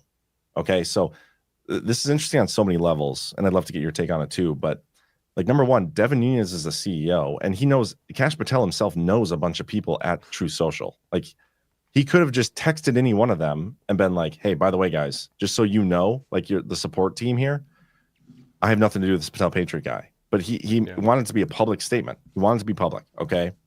And I think that's interesting.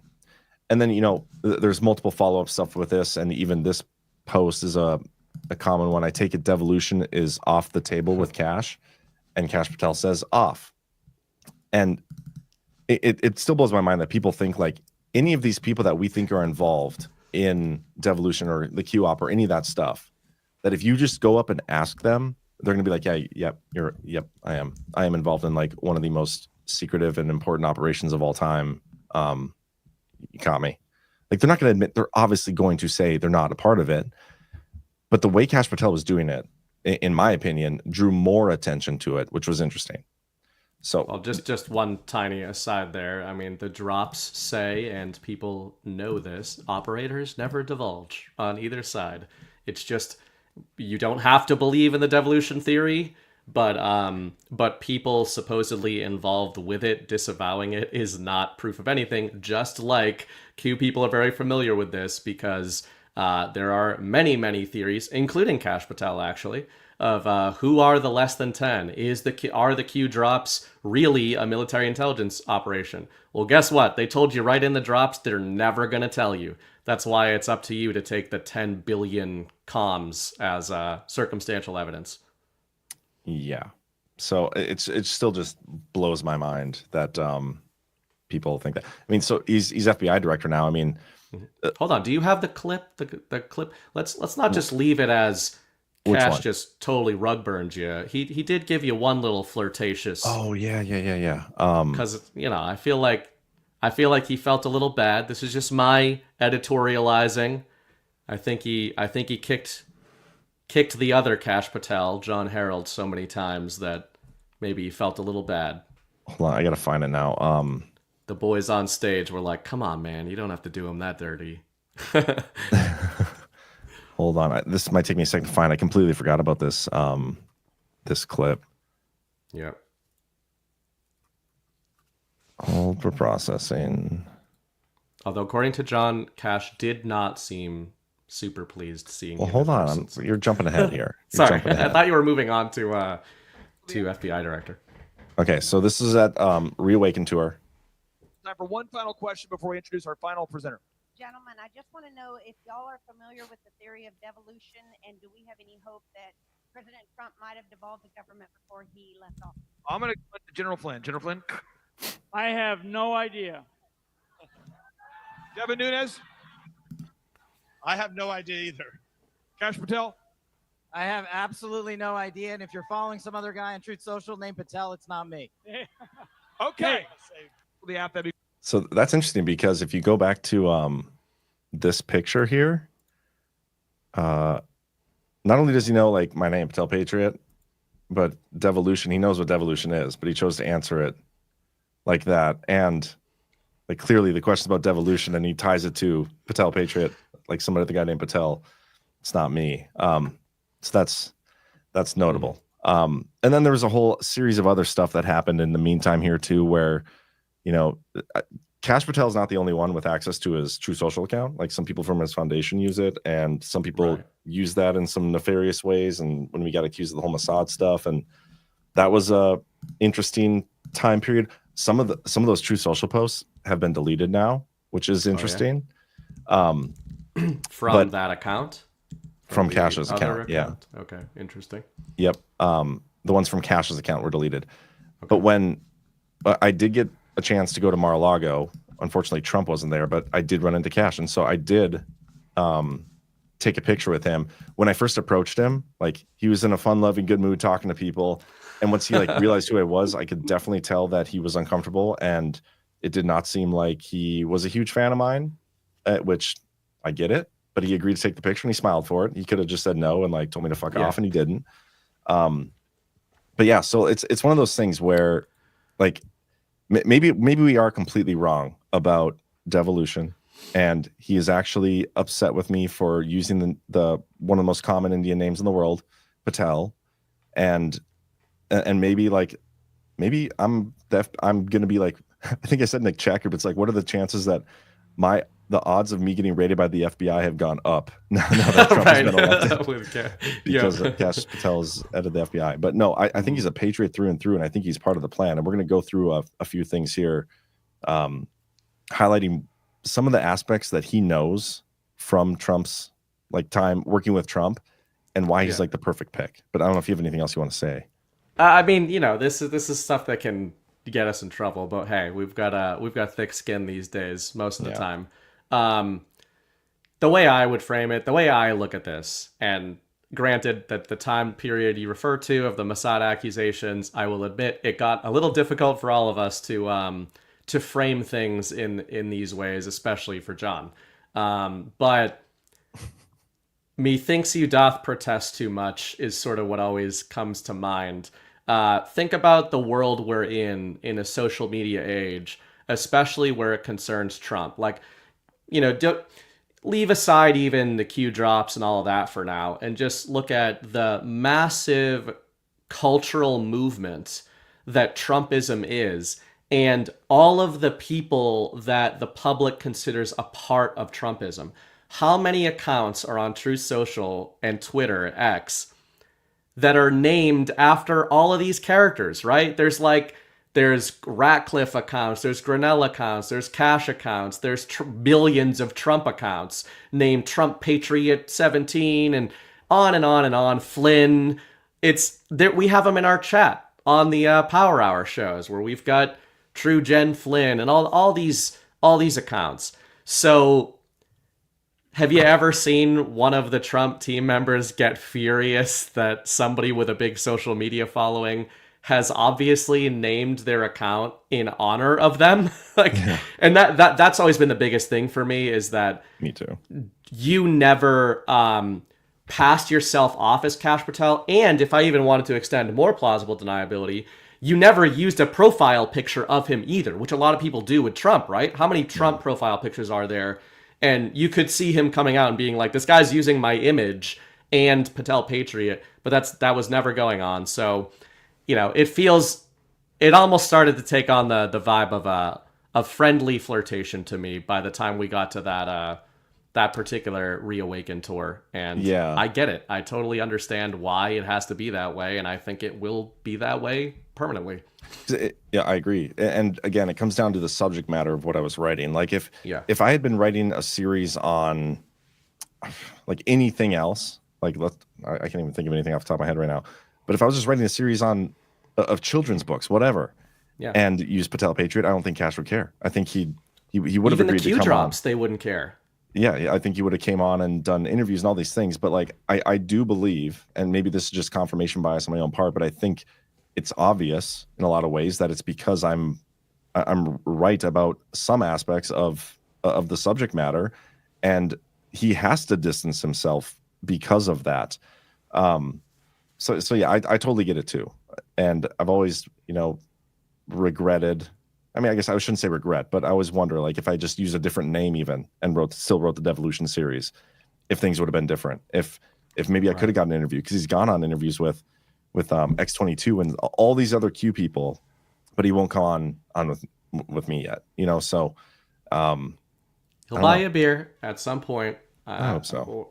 Or he'll let He'll bring you me a buy beer him down to cell block 3. I believe it will happen. I believe it will happen at some point. But more in line with to lead you into this topic of FBI director. To me personally, Kash being named FBI director, it's it's like the one golden nugget that all Anons got. Devo people, Q drop followers, InfoWar people. If you use the term InfoWar, the Kash Patel nomination was for you. It was for all of you. And to me, everything you just set up about the distancing, my personal opinion is that Trump didn't just figure out last week that Kash was going to be his FBI director. I don't think anybody in this audience believes that. And if you believe that they knew this was going to be the deployment years ago, like 2020 years ago, even more than that, then even more so, it makes sense in hindsight. If Kash, it'd be one thing if Kash was involved in the Devo operation, the COG operation, and then he just kind of, faded out of the public mind. But he is entering the public mind in the most emphatic, mass psychological manner possible. There is no way he can be tied to any of that shit because it has to look totally organic. So to me, it proves it even more. But yeah, we'll never know for sure. But we get to content ourselves with that. Yeah. So I mean, going back to Kash Patel and all the areas in which he has previously served, I want to go through some of this stuff, and this might be a little disjointed. I might think of stuff as we go through, but his what? I said I'll be right back, but I'm listening. Okay.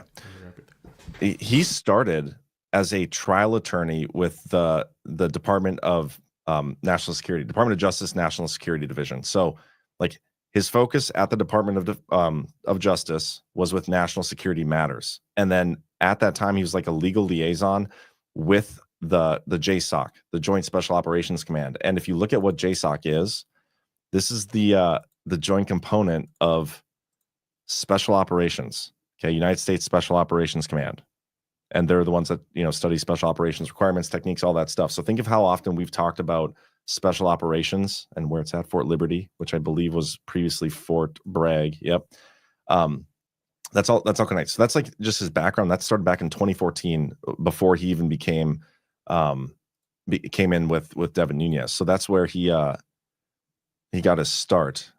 Now, this is his Wikipedia. I know people don't like Wikipedia, whatever. I just used it as a starting point. I'll get into some of my articles here, too, a little bit. 2017, he was appointed as Senior Counsel on Counterterrorism with the House Intelligence Committee. In April is when he started working with Devin Nunes. And he's one of the key players in uncovering the Spygate stuff. I do urge you to go watch that, the documentary Plot Against the President. And I would encourage you to watch, there's a documentary, and I think it's on the guy who made the intro to the show, Phil, PHSJR. I can't remember the Twitter account. I'll find it, but he has the whole documentary Government Gangsters on his Twitter. I would encourage you to watch that as well. But so this is his start. He started with Devin Nunes. He was in there around the same time, and this actually overlaps with, let me go to my part 23 quick and scroll down. Do you have anything you want to say about what I've said so far? You said you were listening. Well, I mean, just special operations, right? I mean, that's big signal to us. And I mentioned Ezra Cohen Watnick earlier in the show. I've been thinking a lot about those Fourth PSYOP group videos lately, and these are the types of teams that the types of people that not only know about that stuff, they literally signal boost it on a regular basis. So, yeah, so if you go to my part 23, where I talk about the group of people within the NSC that were working to uncover the deep state, it was Rich Higgins was part of them, and the Higgins memo, which is so important. Steve Bannon was in there. Ezra Cohen Watnick, and this Derek Harvey.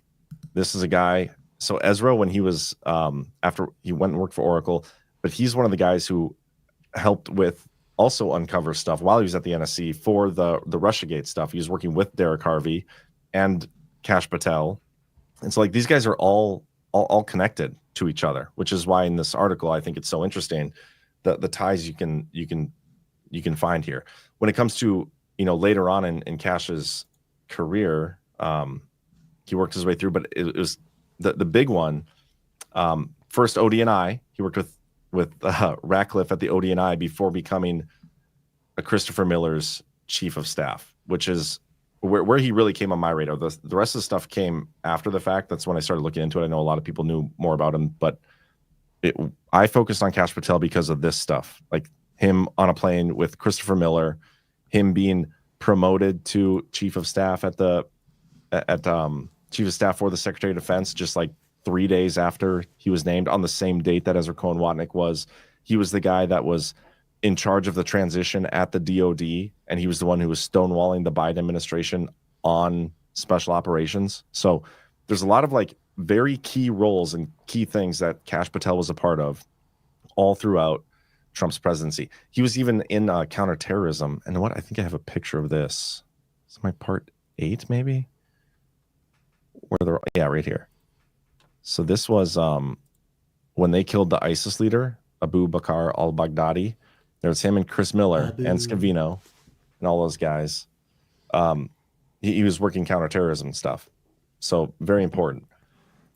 Counterterrorism. So weird. All these people around Trump. Counterterrorism, counterinsurgency generals. Special ops. Leaders of the Game Theory Institute, etc. Let me show you a few more things here. So Trump leaves office. Kash Patel stays close with Trump in his circle. The NARA stuff is where I'm curious to see what happens, because it was like a year ago, maybe less. No, it must have been a year ago, because I think I was still living at my parents' house. That story came out from CNN about, there's this binder of documents that appears to be missing. And this binder was like the focal point of the classified documents case down in Florida. It was June of 2022 where Trump named Kash Patel and John Solomon as his representatives to NARA, to the NARA administration. And there's a whole bunch of emails going back and forth between Kash Patel and NARA trying to like get him access to these things, and they couldn't find it. And there's some interesting things. I can even read a little bit. Now that you've confirmed the binder of documents we requested does in fact exist and a copy is over at the DOJ, how can it be this very set of documents we identified for you and were declassified by Trump are now under some sort of classification review at the DOJ? Like, they were working on Trump's behalf, trying to get access to these documents, which they still haven't found as far as I'm concerned, or as far as I know. And so somebody buried those things. And so is Kash Patel going to be the one that gets in there and declassifies them? I think so. Another interesting part here real quick. I thought this exchange was fascinating. And I don't know if I've talked about this on a show before, but he was talking about looking up his clearance in the DISS, or Scattered Castles, which is like their classification system, or, security clearance system. But then here, Kash, actually, our security office had not heard anything from Buffy Rodlin at eSpire. They reached out earlier saying Mr. Patel is not currently an eSpire employee or currently attached to any eSpire contracts. There's no history, as far as I know, of him working for eSpire or a Buffy Rodlin. So I'm curious why this was even involved here, because he must have at some point for this to even be brought up. So I'm curious if we'll ever get any info on that. Do you want to say anything? Just one point on the NARA stuff and declassification. Obviously, in terms of public narrative deployments, Kash has been one of, probably the tip of the spear when it comes to seeding the idea of declassification for Trump 2.0. He's been the most, as Ezra does as well, but Kash in terms of just a very direct public figure. But man, again, the drops and this whole operation of which Devo is a part. Kash Patel, name to remember from the drops. I know that's the most obvious thing to call out, but just in case anybody watching this show was somehow not aware, Kash Patel is named in the Q drops directly. I believe it was 2018. Kash Patel, name to remember. And when you brought up the NARA section, John Solomon is referenced in the drops 14 times. Along with Sarah Carter. And, with Solomon, his articles, his sourcing is constantly being referenced in the Q drops throughout that era.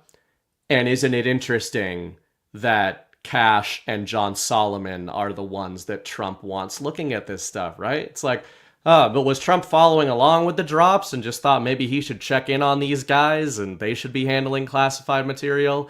Or the theories at the time among Anons was that John Solomon, whether he knew this or not, was being fed information that not a lot of journalists were being fed. He wasn't the only one.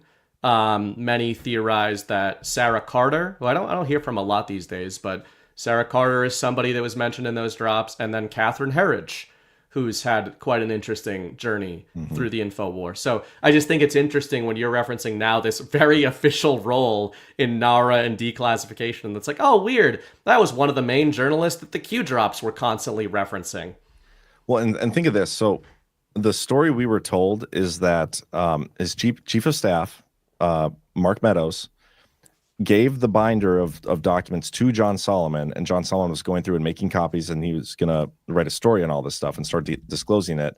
And then there was a memo that came out. I have this pulled up. I think it's this one. Yeah, this is from Meadows, who they discovered there was some stuff that needed to be further declassified. So he took it back to the DOJ, and they were going to further declassify stuff, and then it was going to be publicly released. Because remember, Trump declassified the entire binder. But for whatever reason, they took it back. At least they're saying they took it back. I personally believe they kept a copy of all this stuff, but they took back a binder, and it's officially codified here that Meadows returned it, and then it's never seen the light of day since. So John Solomon has seen what's in here, as well as Kash Patel. Kash Patel knows everything that's in there. He was part of basically uncovering this whole thing. So he knows what's in there. And multiple times, like here's I have a couple old Truth Social posts of his. Biden revokes Trump's presidential privilege. NARA schemes with Biden, White House, and DOJ to kickstart Trump prosecutions.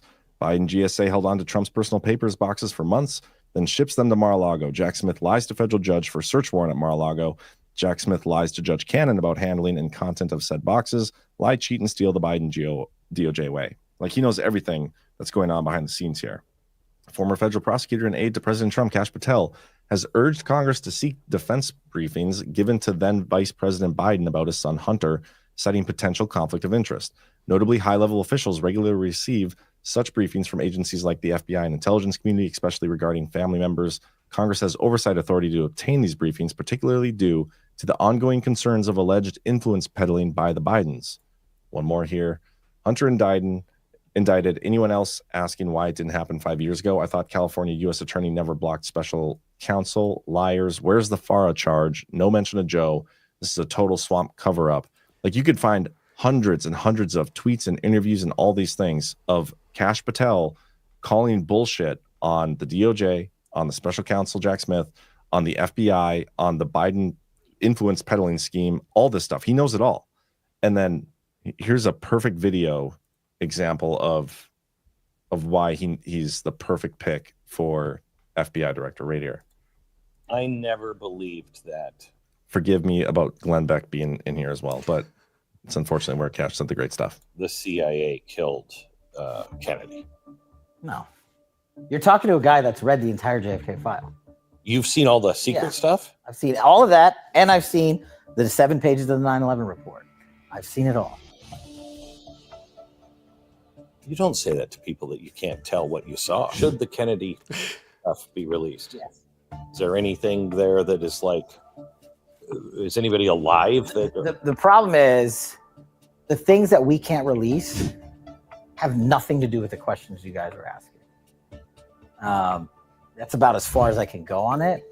But like the answers you guys want, pretty much have them. There's very minimal stuff that can't be seen for things that you wouldn't even think are related to that. Why can't we release them? And you're thinking temporally, like, did it stop back then? Right? You know, the way intelligence works is you're always developing it. Where did I get that? Where did that go? Oh, hey, I found that guy 5 years ago. Let's go talk to him. Where does that get us? You know, it's a little bit bigger of a jigsaw puzzle. I mean, it's the same. Look, so the 7 pages of the 9/11 report, yes, overnight that needs to come out. I'm telling you, that's got to go. And there will be some people that are pissed off. Man, I mean, not only is it obvious a psychop that he's saying without saying it that you guys, you conspiracy theorists, and really when it comes to Kennedy, most Americans who aren't brain dead retards understand that the CIA killed JFK. I mean, Russia says it openly, which is pretty based. But the signal there to me is that he goes out of his way to use the word temporal, first of all, but also ties the Kennedy op to 9/11. And then says a bunch of asides about how, did it stop back then? Then he brings up 9/11. Now, who was involved in 9/11? The Bushes and the CIA, using Saudi proxies. Who was involved in the Kennedy op? The Bushes and the CIA, using South American proxies, Cuban proxies. So, man, I think some people read that at the time the wrong way, where they were like, Kash is saying that you've already got all this stuff disclosed. Like you're not going to get anything new. But that's not at all what he was saying there. What he was saying is, you guys already know the truth, but we need to release the proof that you guys know what the truth is, which is incredible. Yeah, I have another video here. It's going to take me a second to pull it up here. There, I mean, like I said, he's been publicly setting the narrative for all this stuff for basically 3-4 years. Yeah. And so it's perfect because we already know exactly how he should operate as FBI director. This video is loading. Do you think that was the clip that convinced Trump to make the decision? He was like, "Oh, I really want to find out what this guy knows, so that's why I got to put him in my next admin." Or yeah, Trump has no idea what he's doing. I mean, you know, I mentioned this on some shows recently, but it just makes this whole thing with Kash Patel, like the Occam's razor thing, gets used way too much the wrong way in the truth community. The simplest answer is usually the conspiracy theory.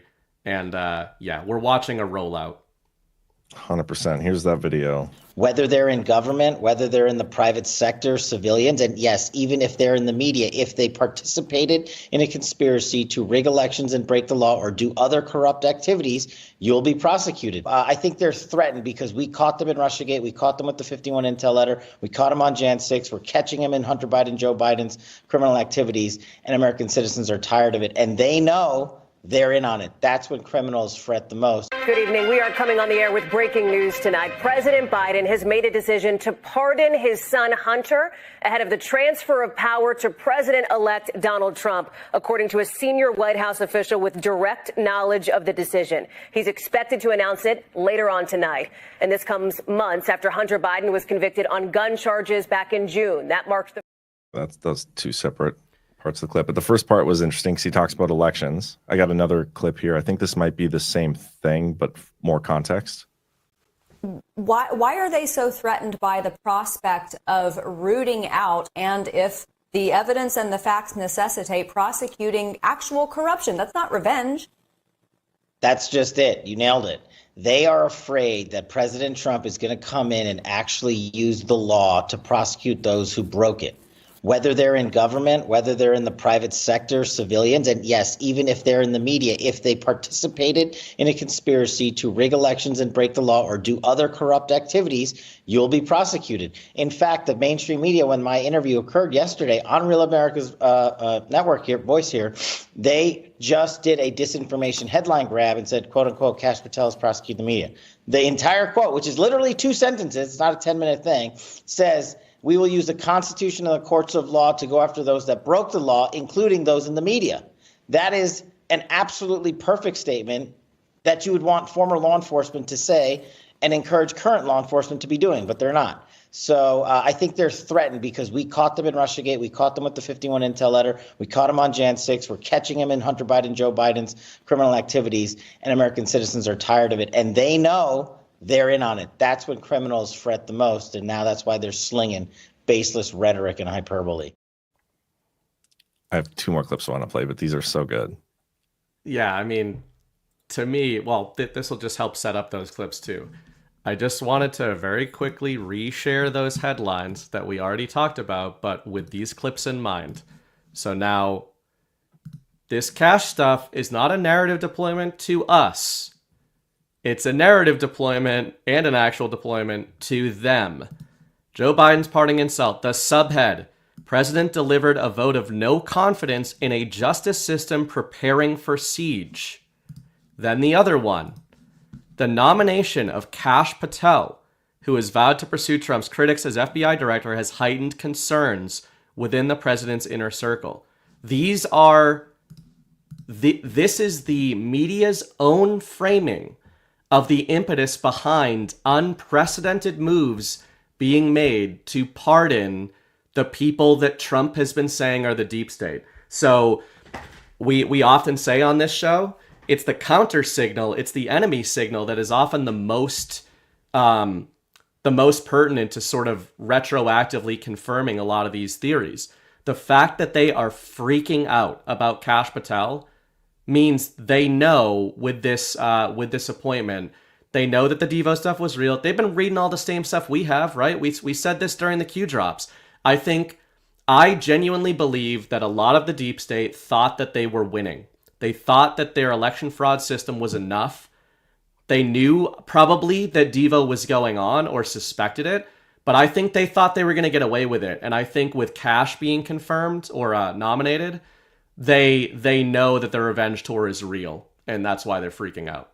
For sure. And again, I'm playing these clips because I want to highlight the stuff that Kash Patel knows and like the stuff that he is not going to be afraid to go after. And this can give some insight into what we can expect to see from a Kash Patel-led FBI, where he isn't putting up the bullshit. He clears out all the bad actors, and they actually use the FBI in the way that it should be used. And again, 2 more clips. Both of these are good, and I think they both have to do with the Biden family one or situation. Knowing what we know coming out of yesterday's closed-door testimony and what we know so far regarding all of the intricate connections between Hunter Biden and Joe Biden, where would you advise to go next?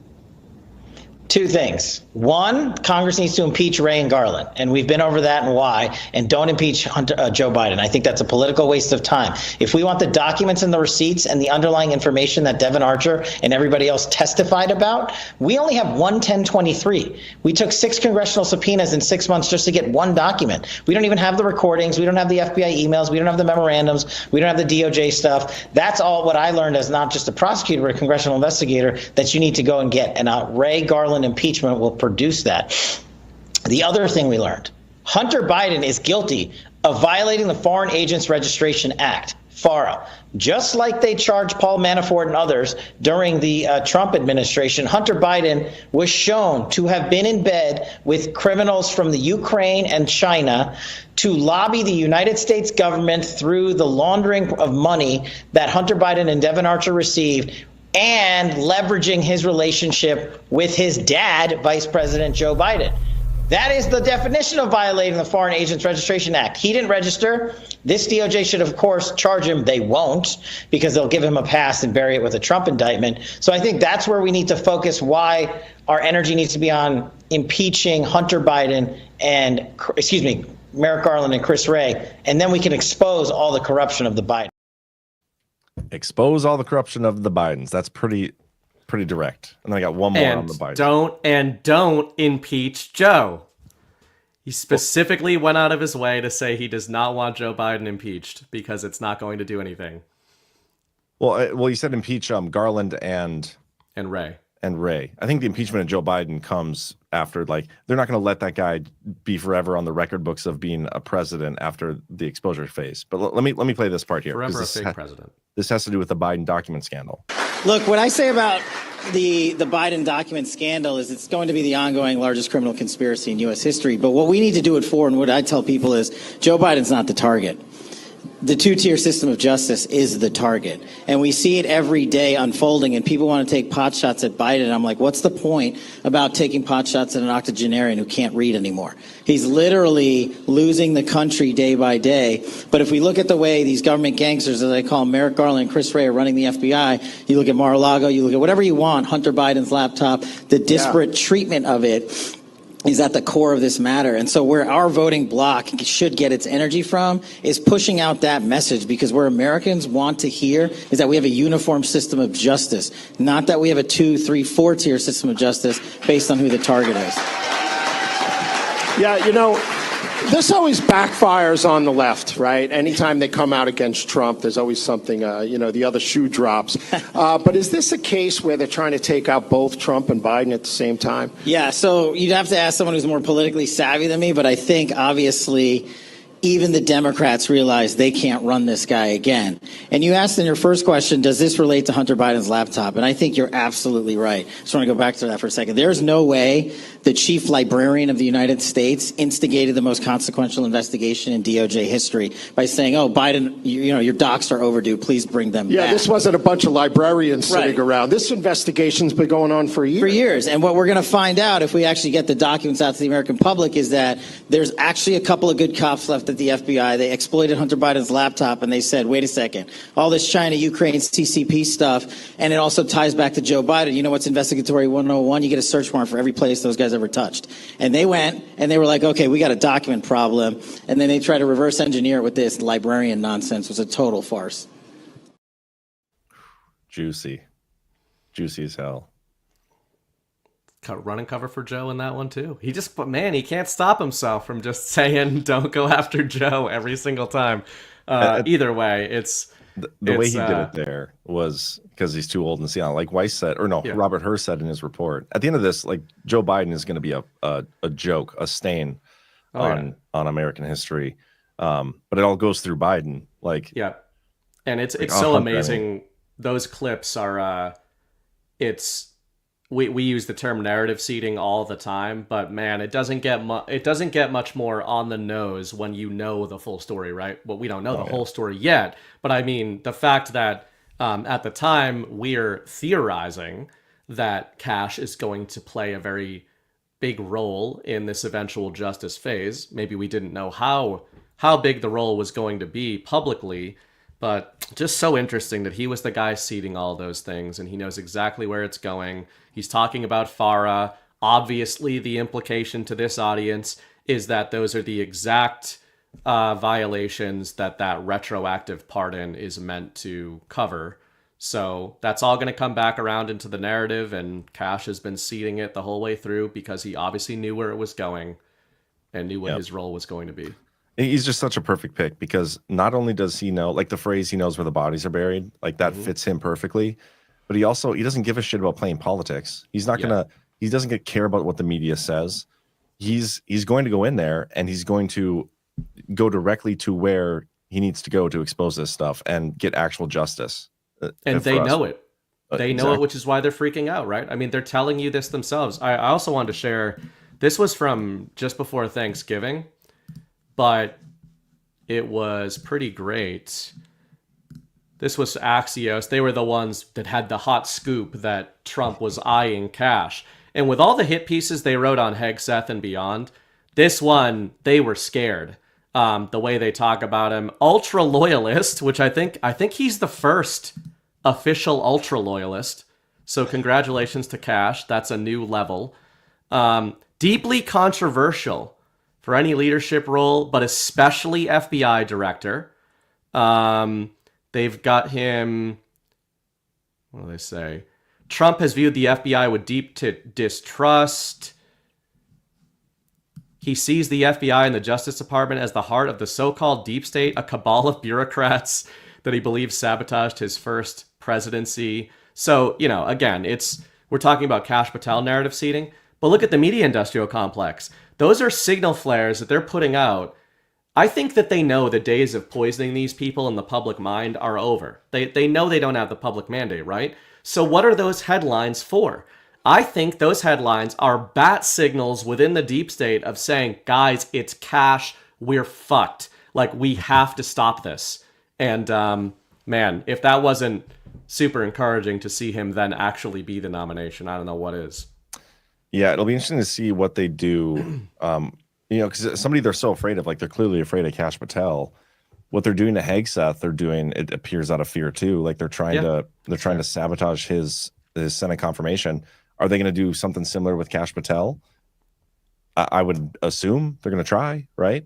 They'd have to. Clean as a whistle. I agree that he is as well. And I wonder if any of the other positions he has held required Senate confirmation. If he's already gone through the process, I doubt it. But I'll have to look into that. Hey, if they could have gone after Kash, you mentioned it earlier tonight, I think, wouldn't they have gone after him for not following the transition protocols? Like they couldn't do it then. They can't do it now. I mean, again, with all the caveats from early in the show, we don't know how this is going to play out publicly over the next couple of months. But when the smoke clears, I do think that Kash is going to be the public figure here that's kind of spearheading the charge. We'll see. Yeah, here's something interesting too. I forgot to point this out earlier. This is from a story back in 2019. Natasha Bertrand, that hoe big. Nunez protege fed Ukraine info to Trump. A protege of Republican Rep. Devin Nunes was among those passing negative information about Ukraine to President Donald Trump earlier this year, fueling the president's belief that Ukraine was brimming with corruption and interfered in the 2016 election on behalf of Democrats. Kash Patel, a longtime Nunes staffer who joined the White House in February, was so involved in the issue that at one point Trump thought he was in charge of Ukraine policy for the NSC, according to congressional testimony by Fiona Hill, the former senior director for European and Russian affairs whose portfolio included Ukraine. There's another quote here I wanted to read. Patel's involvement demonstrates that the president had at least some support for the scheme from within the NSC and has given House impeachment investigators yet another name to add to their witness list, name they're already familiar with, given Patel's previous work in Congress to discredit the Russia investigation. So his ties are also to directly what went down in the corruption in Ukraine. Like, he knows that story inside and out and was feeding it directly to Trump. He's to go after that shit. It is beautiful to watch. But all right, man. Should we do some Rumble rants? I think that's all I got for.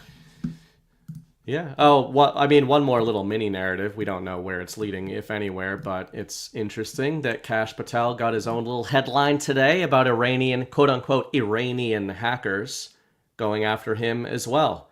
So, oh yeah, that's more signal, right? I'll just show people just in case anybody missed this today. And that's an interesting story for a lot of reasons, because not only did Iranians hack Trump's presidential campaign, we're told, the emails through Roger Stone, but they also, so when they killed Soleimani, when they took out Soleimani, Kash Patel was part of that process. Same with Robert O'Brien, Mike Pompeo, Mike Pence, Chris Miller, all those guys.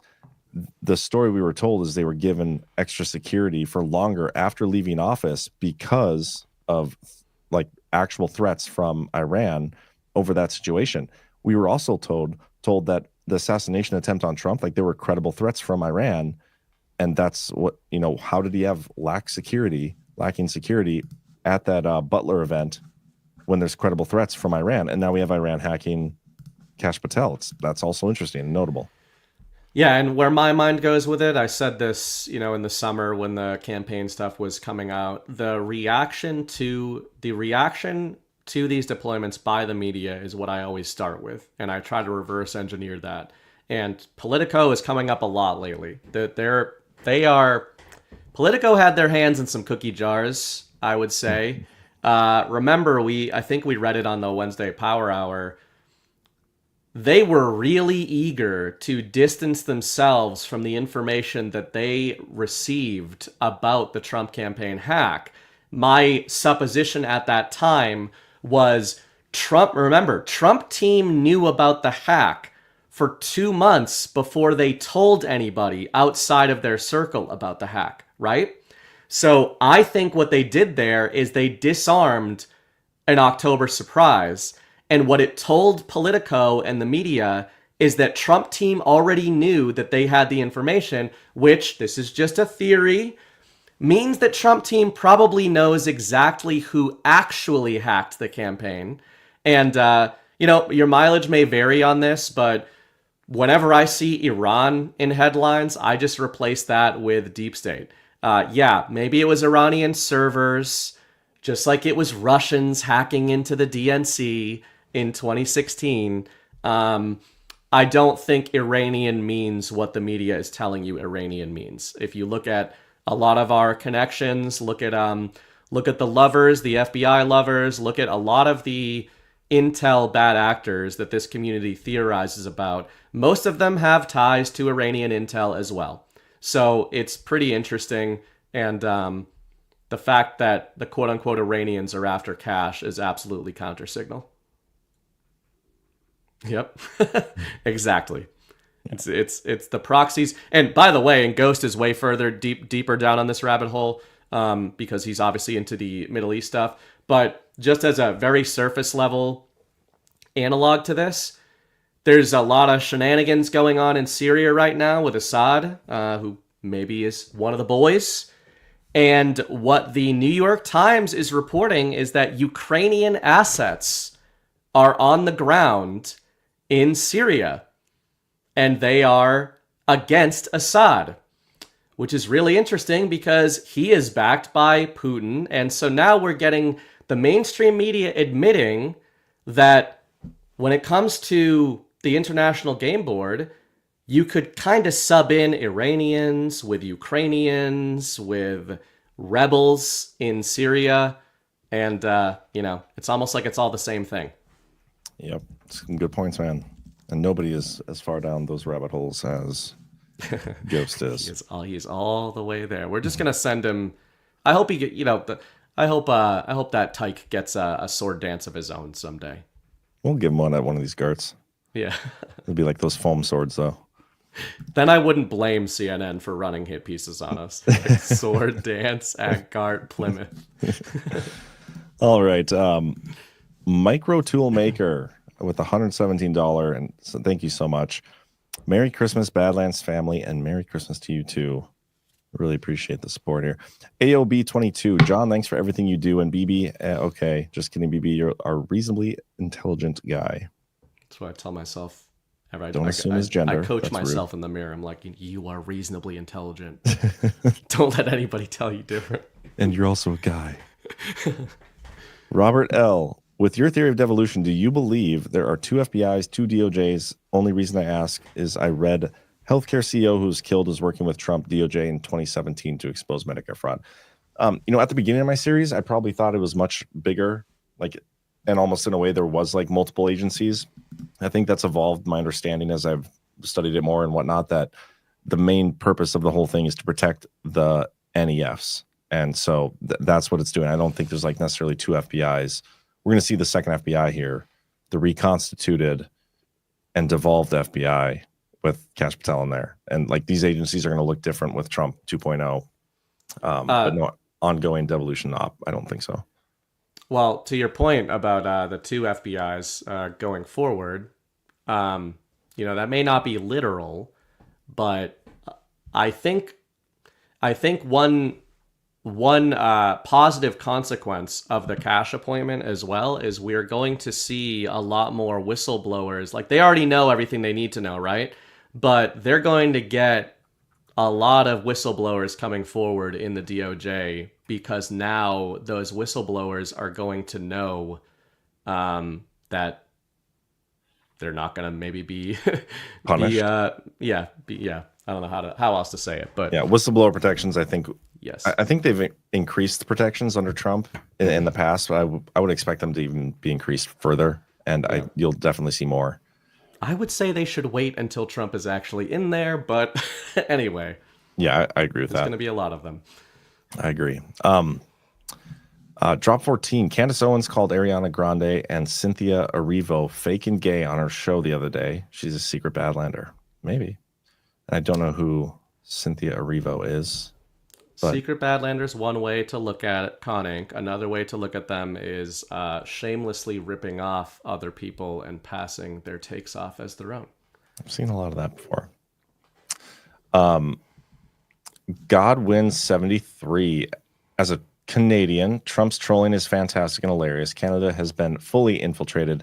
It's bad here, and people are angry. I see Trump administration as possible liberators of our situation. That is one way to look at it, but maybe enough of you could liberate yourself nonviolently. I think that, and I think that's the point.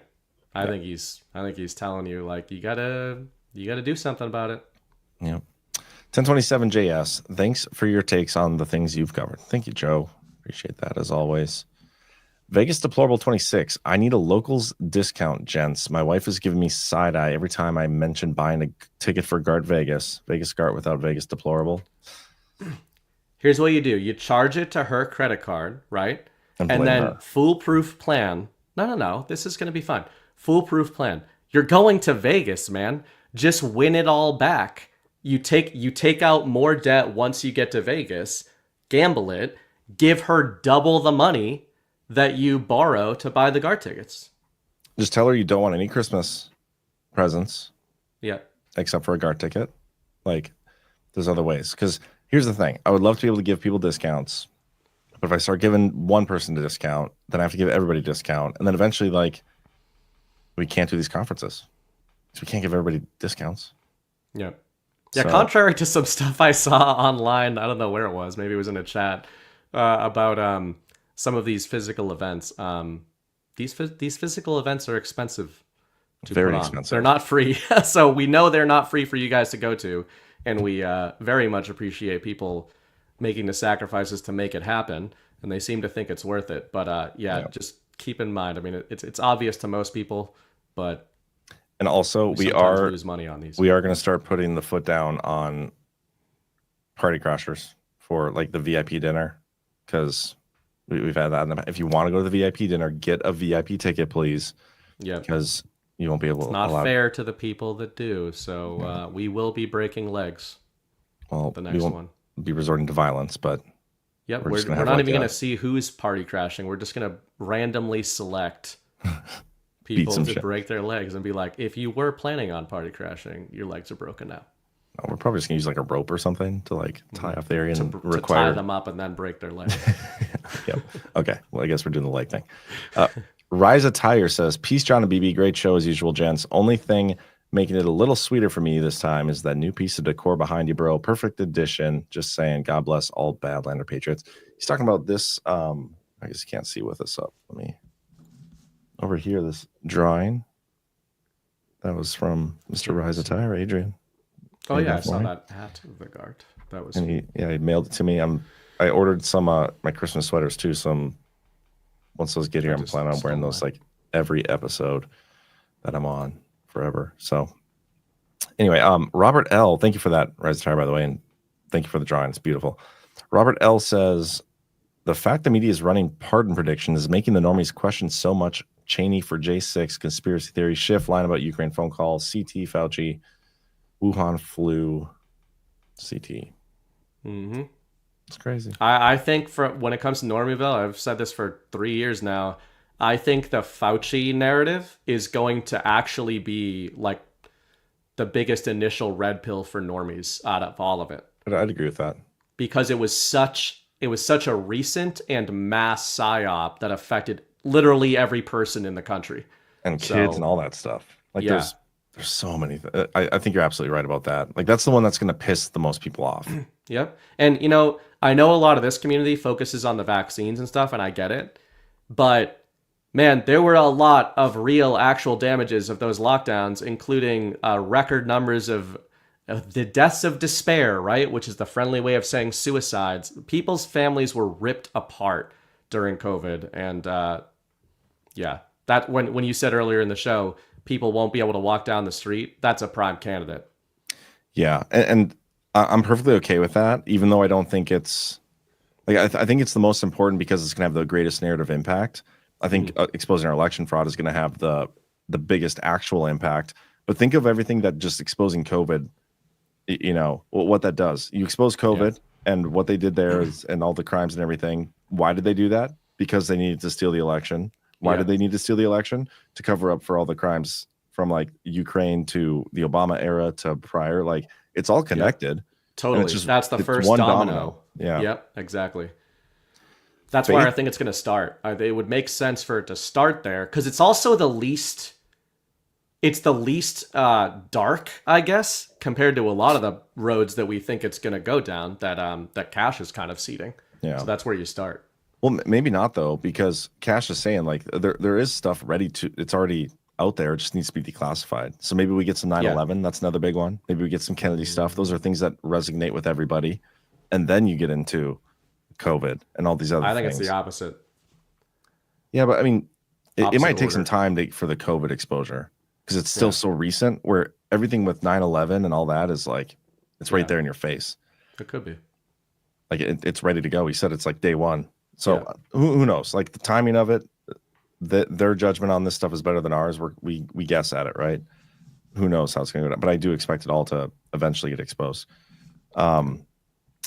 News Treason says, "Great show, boys. Thanks as always for all your dedication and hard work. 91 days until Gart Vegas. Thank you for that, News Treason. He was on Liberty Den. Was it last week? Yeah, it was. That was a fun time. It was a good show. Well, we have to figure out who's going to be on this Friday because I don't think I'll be able to. But anyway, thanks for that, and see you at Guard Vegas. Appreciate you, man. Delia Ye. How do you say that name? Is that a real name? That's not a real name. Delia. Whatever. Anyway, this person says, don't forget when Ray is fired, Trump a push Kash in for 210 days under vacancy clause. That's true. Okay. Acting. So, Faith for Life 7, God is love and in control. Love God, allowing those all and preserving Trump. Thank you. Then Robert L. says, without election fraud, we don't have the past 4 years of learning about how things work through Bannon, Kash, Navarro, Jake Clark, J6, etc. There's a lot of education going on the past 4 years. Thoughts? Yep. It's the Great Awakening, narrative warfare. It's why it happened. That's I think in my writing, I cite the choice to know will be yours quote from the drops more than almost anything else. And largely that's what I'm talking about. The choice to know is going to be yours. They're never going to, just like we talked about Kash earlier in the show, they're never going to come out and be like, so guys, listen, we had to let them steal the election for this, this, and that. It's never going to happen. You're going to have to discern that on your own. All right, guys. Yeah, I will be. I checked my email at the close of the show. I got nothing from Scavino, but I'm gonna move forward as if I am already acting. I like that term you just used. Acting interim prime husband of New Canada. Shut up. I was trying to find a better one, but and if you don't. If you play your I think you're making a gigantic mistake, but that's for your decision to make. You can be. I hope you've thought this through. I hope you know exactly what you're doing here. Assistant to the interim prime first husband of New Canada. I don't want it. You're I want nothing to do with Canada. I'm close enough to Canada as it is. I don't want to be assistant. I know you're above Canada. Basically north of some of Canada. But that's why I think Northeast Dakota makes the most sense. Gay North Dakota is funny. I'll admit it. But my wife is from south of you, which is disgusting. Yeah, but you should be ashamed of yourself. But I'm American, bro. She already is for having been Canadian. Yeah, but I think she'd make the better ruler of whatever that land is up there. Prime first husband. That's what we're going to do. Whatever. Anyway, thanks, guys. We're going to end with this clip. It's pretty funny. It's a comedian. Hit that thumbs up. We appreciate all y'all, and we will see you next time. My favorite thing about the election is a lot of liberals were driving Teslas. And now they're fucking trapped. Dark MAGA Elon came out. Gotcha. The T on the back is for Trump.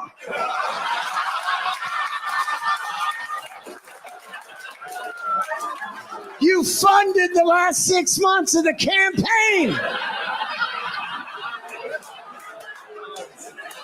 And they can't get rid of them because Republicans are like gasoline. I can just see people now with a Sharpie at night going up to it. R-U-M-P.